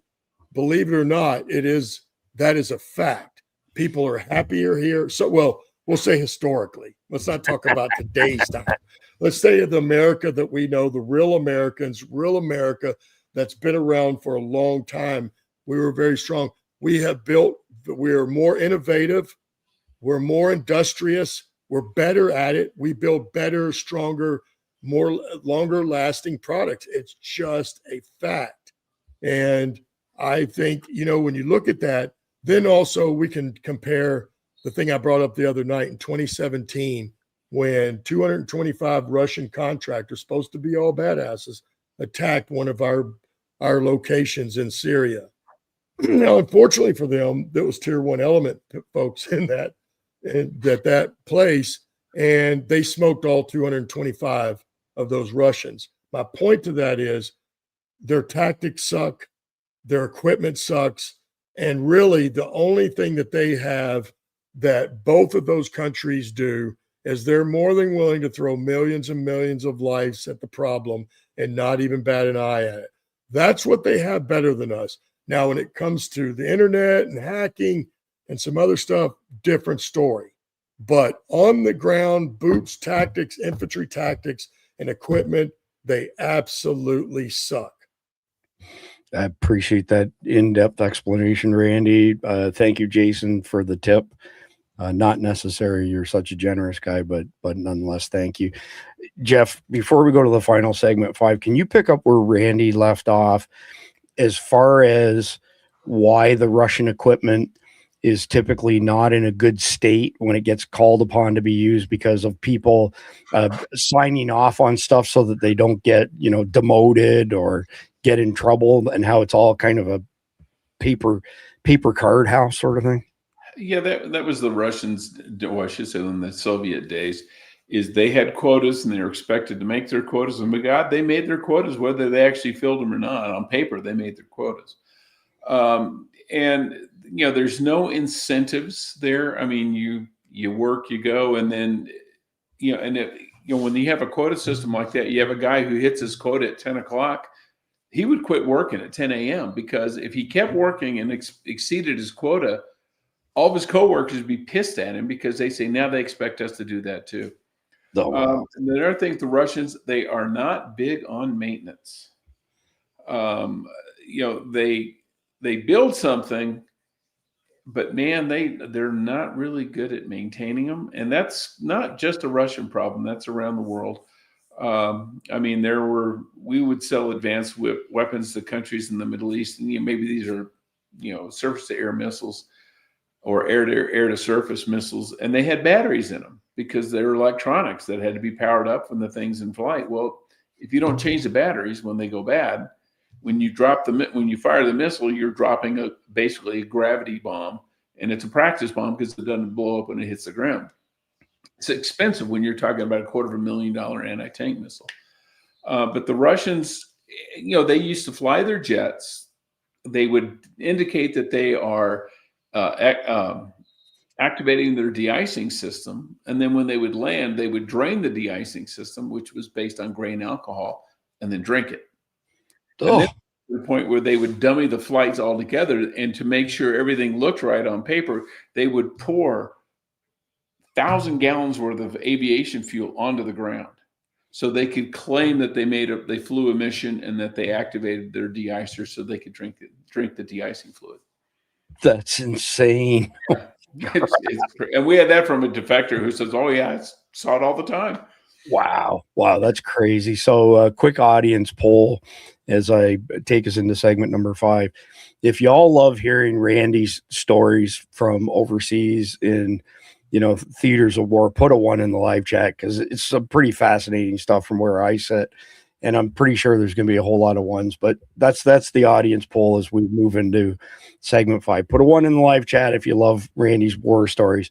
So segment 5, the final segment for tonight, is titled "Stepping into a Shared Power Setup and the Risks It Brings." So with power spreading out to more countries, our say in global matters gets watered down. And that in turn opens doors for others to challenge deals that we've had in place that have protected our borders and our way of life, not to mention the fact that we've been invaded.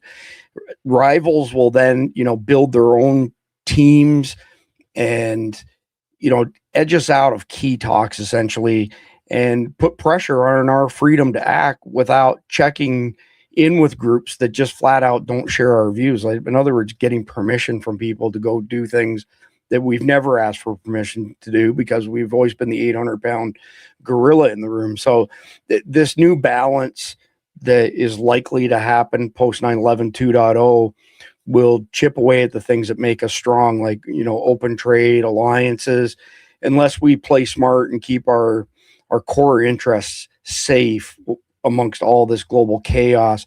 So, Randy, I'm curious what your thoughts are. How do you see things unfolding if we have to let other countries call the shots on things that we've traditionally called the shots on? I don't like the sounds of that at all, to be honest with you.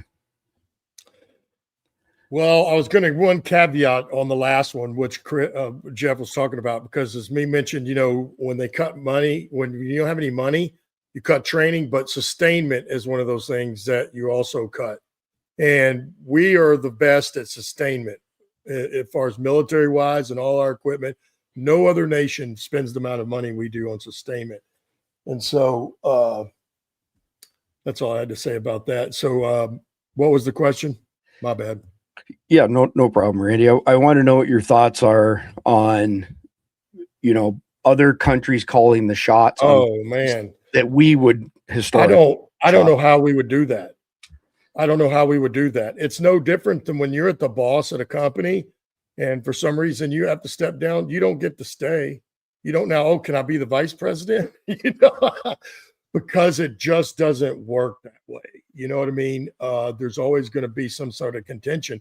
But you think about it, how would we respond? I don't even know, because it's something that we haven't even really had to consider. We do now, for sure. I don't doubt that one bit. But, just think about that for a second of, we've always been able to call the shots. How would it be if now someone else was caught? We're not going to like it. That's what. We're not going to like it. Well, Jeff, let's get you to weigh in on that. Same question, just to get your thoughts before we move into the next question for y'all. You mean like how would we handle other people in the world calling the shots we're used to calling? Yes. It's going to depend on where it is. And is it a region or an area that we feel is completely vital to our national defense? Now, when Britain went into war with Argentina over the Falklands back in the 80s, we didn't really have a dog in the hunt, and we didn't support Britain the way we probably should have, to be honest with you. But we sure as hell didn't get in their way, and we didn't tell them what they could and could not hit. They had Argentina invaded their territory. They got their fleet together and went down there and took it back. And oh, damn. One of the first things they did was they sunk the Admiral Belgrano, which was an Argentine. They called it a battleship. It was actually an old U.S. battle cruiser from World War II that they had bought.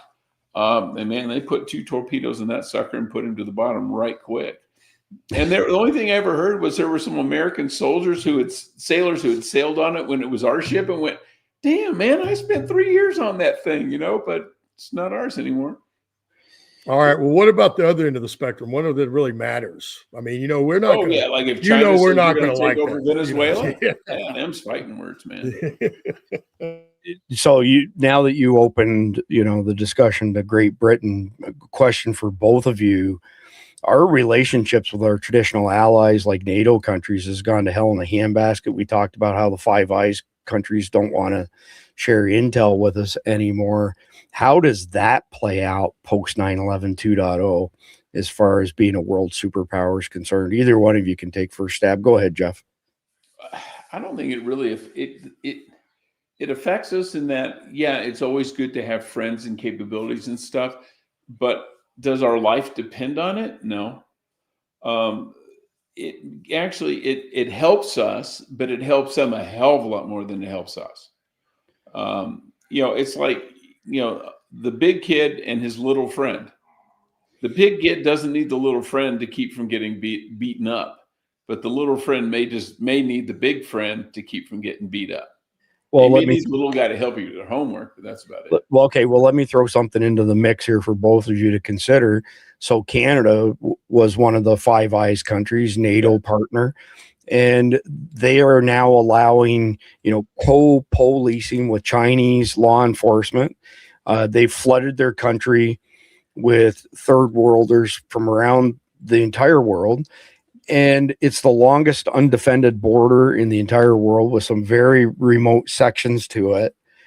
How does that play into this mess where they've essentially brought the enemy into their country on our doorstep? Well, that's when you defend your border. You treat it like Mexico. And if you stifle trade, it's going to hurt us. It's going to kill them. Because, just like Mexico, we are their largest trading partner. True. And if they lose trade with us, China can't do that much trade with them to make up the difference. Bruno says to invade it. Randy, we could do that too. This is the end of segment 5, so wrap it up however you want. Were we talking about England or Canada? Canada. Okay. Well, went from England to Canada vis-a-vis NATO and the Five Eyes. Well, it's going to – here's my opinion. It's no different than England, right? We can't trust either one of them right now. And then the sad part about it is at the end of the day, when shit really goes south, and it's going to for both of them at some point, guess who they're going to turn to come help them? They can say whatever they want right now, and they can run their mouth about Trump and all this other crap. But when the rubber meets the road and they get in real trouble, and they're both going to – we're going to watch it in Europe first, I do believe, and then Canada. And they're going to come to us and ask for help. That's what's going to happen. Yeah, true story. So we'll wrap up on this by basically saying that when 9/11 2.0 unfolds, we will see a lot of infrastructure systems fail. And the takeaway is really simple. We are a survival prepping company. And I've got a super deep Rolodex that brings in different subject matter experts, but we are a survival prepping company. And if you haven't started prepping, start now. I saw some comments in the live chat a while ago, somebody saying they just didn't have the the financial ability to do all this stuff. And somebody answered back, it's like eating an elephant one bite at a time. Don't get bogged down thinking, oh shit, how am I ever going to get there? Go for the first downs instead of the touchdowns. Go for the singles. Get on first base. Don't swing for the fences. It will add up quickly. Your preps will grow very, very quickly. And I can attest to that because I'm one of those people. I can't just go out and buy everything. Heck, I can't even buy half or a quarter of it. So I've had to buy a little of a month every month, probably for the last 18 months. Well, you don't have to because you've got a Father Duck as your guardian angel. That's right. That's man. true. And I'll tell you what, I've been very frustrated because I've been trying to open this, and some of them, the top, I've tried to bite it. Put that down right now. I can see the. No. This is honey. This is honey. This is honey. It's not the deal. The other one, I'm pretty sure it's complicated. It's not safe. I'm just saying. Look, I couldn't even get it open, Chris. I'd have to send it to you to get the thing open. I can look after that for you. I'll be happy to. I mean, you're a brother. I'd be happy to do that for you anytime. All right. So with that being said, we are ready. It is that time of the night, Randy, our favorite time of the night. We're 3, 2, 1.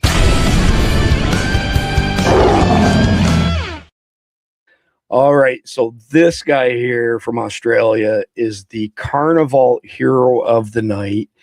And he says, it's time to say enough is enough. I've had enough. Everyone should listen to this speech because exactly the same thing applies to you regardless of whatever Western country that you're in. You might be able to see in the bottom corner there, it's 6 minutes and 7 seconds long. So it's actually our closing video. So when we sign off, you'll be able to watch it. This guy says it all. It's freaking awesome. I'm so happy to see the Australians standing up for themselves. So we'll move right away over to the conflicted question. I think Morgan had an offer for shelter. However, he had to give up his weapons in order to be allowed in. He could use a comfortable place to sleep and food. However, he was in the midst of strangers. If you were in his situation, would you give up your security for food and shelter? Or would you rather keep a way to defend yourself and go hungry? Jeff, I'll go to you first. I'm not giving up my guns no matter what. And I can use my gun to keep me from going hungry. Well, I mean, I can kill a deer or something else. That's awesome. I love it. Randy? Well, wasn't one of the Roosevelts, or there was somebody, one of our greats, that said, if you're willing to give up your security for safety and peace, you deserve neither. Same thing. There we go. That's a fact. I'm in the same boat. I'm not giving up my gun to go stay in some government housing. Not doing it. Well, I mean, both of you, what are your thoughts of somebody ending up in a FEMA refugee camp? Well, I would say you better be knocked out and them have taken you there involuntarily, because if you just walk up there yourself, then, well, you deserve what you're going to get. Jeff, your thoughts on FEMA refugee camps? No, because they're good. First thing they're going to do is collect your guns. Same thing.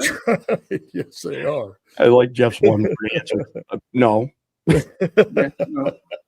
Perfect answer. So I'm with y'all on this as well. I'm not giving up my guns for nothing. I want to see what the audience thinks. If you would agree with the panel tonight that you would not give up your guns for a comfortable place to sleep and some food, put a 1 in the live chat. If on the other hand, you would give those up for somewhere comfortable to sleep and food, put a 2 in the live chat. Y'all got lots of time, because when the final video goes, you can still comment in the live chat. So I want to put a final plug in for our friends at Carnival, carnival.com. 100% American across the board. I'll tell you what, the beef industry is under attack. The national herd's half of what it was in 1982. Now we got shit coming in from Argentina, and we just got some horses came in from Argentina. They're infected with some crazy worm that affects cattle as well. You put your trust in Carnival, sign up for a subscription, lock your price in for 12 months.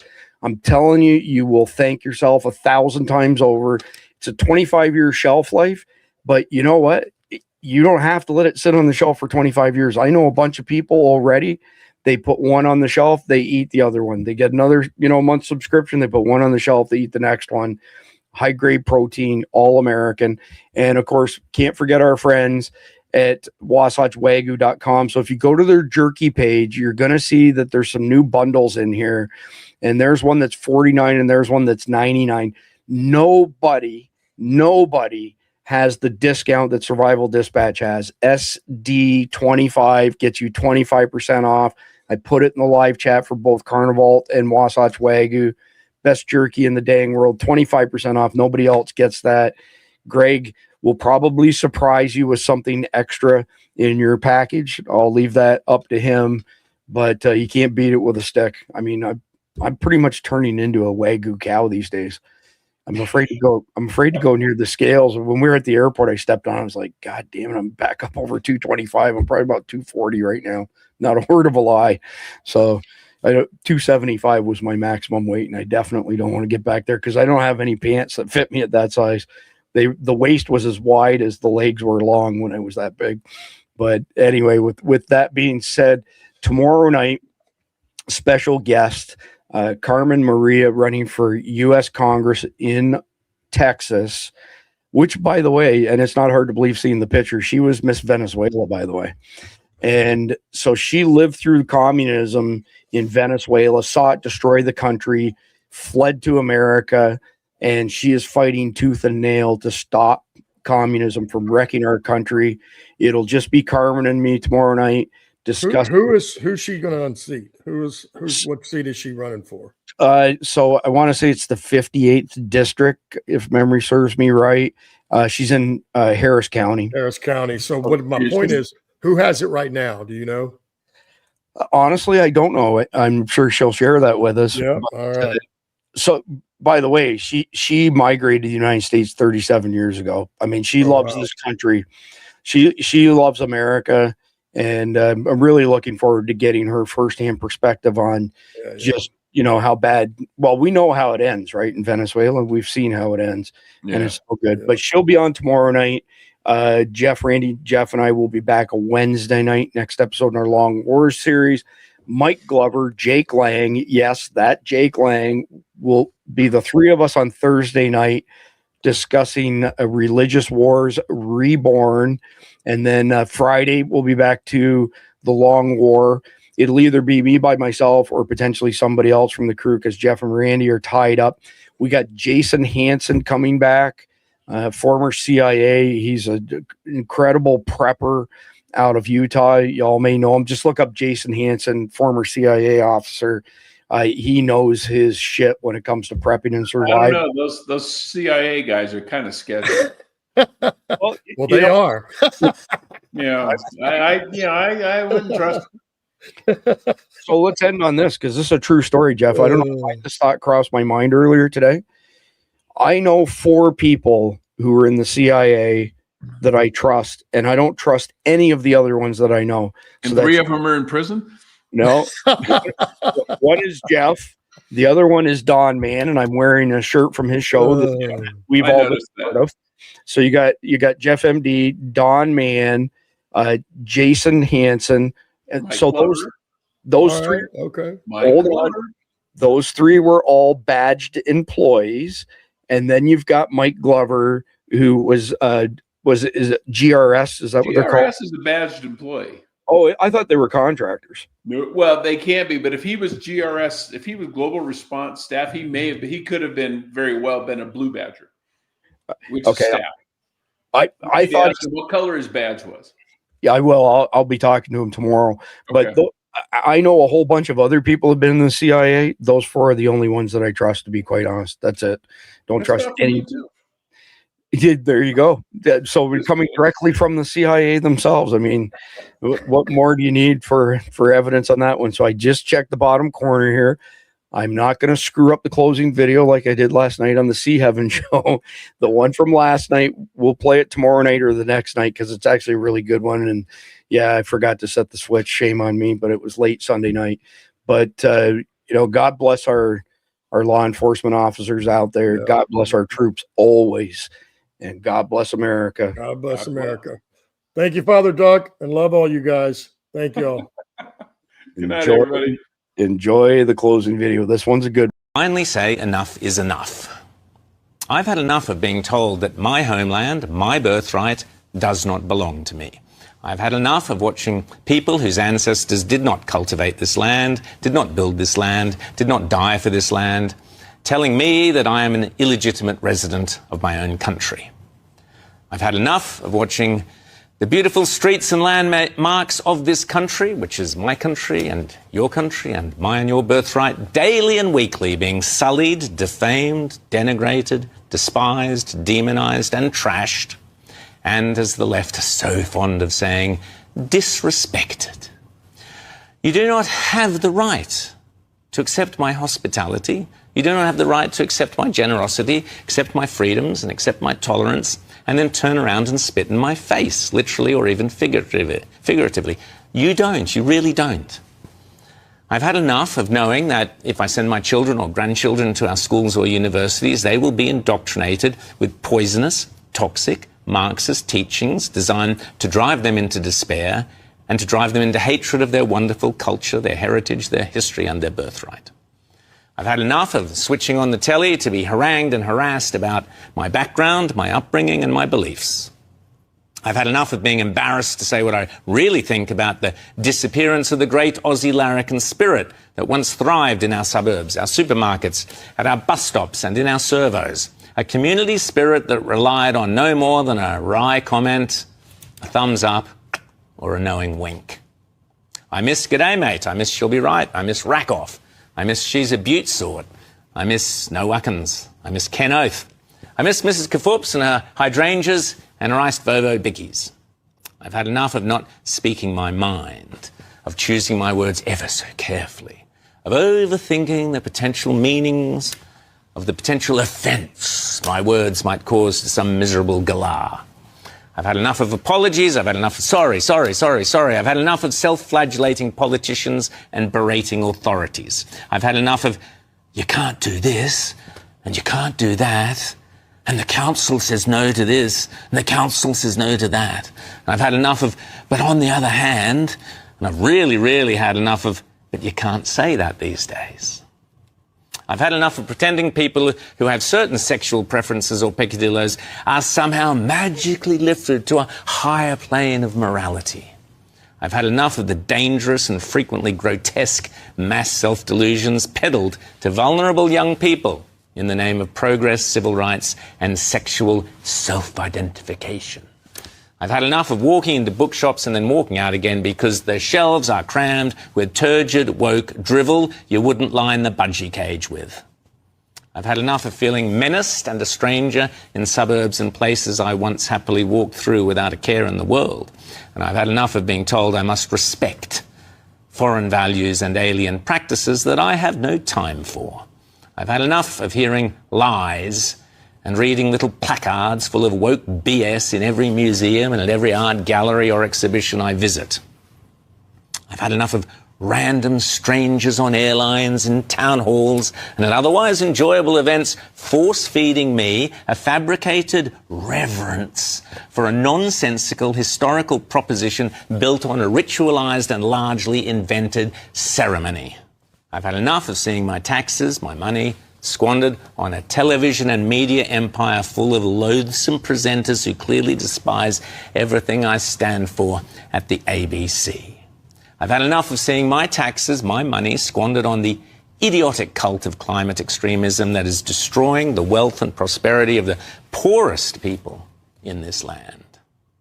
I've had enough of people pouring into this country from some of the worst places on earth, being housed, being put on welfare, set up for life, all at my expense, your expense, but at the same time, it's nigh on impossible for most people over a certain age from the Anglosphere to have any realistic hope of moving here. Since when did going multi-culti mean giving up the things we loved? Yes, that is what they are now telling us. Free speech? Sorry, you can't have free speech and social cohesion. Sorry, Premier, when did any of us ever agree to that?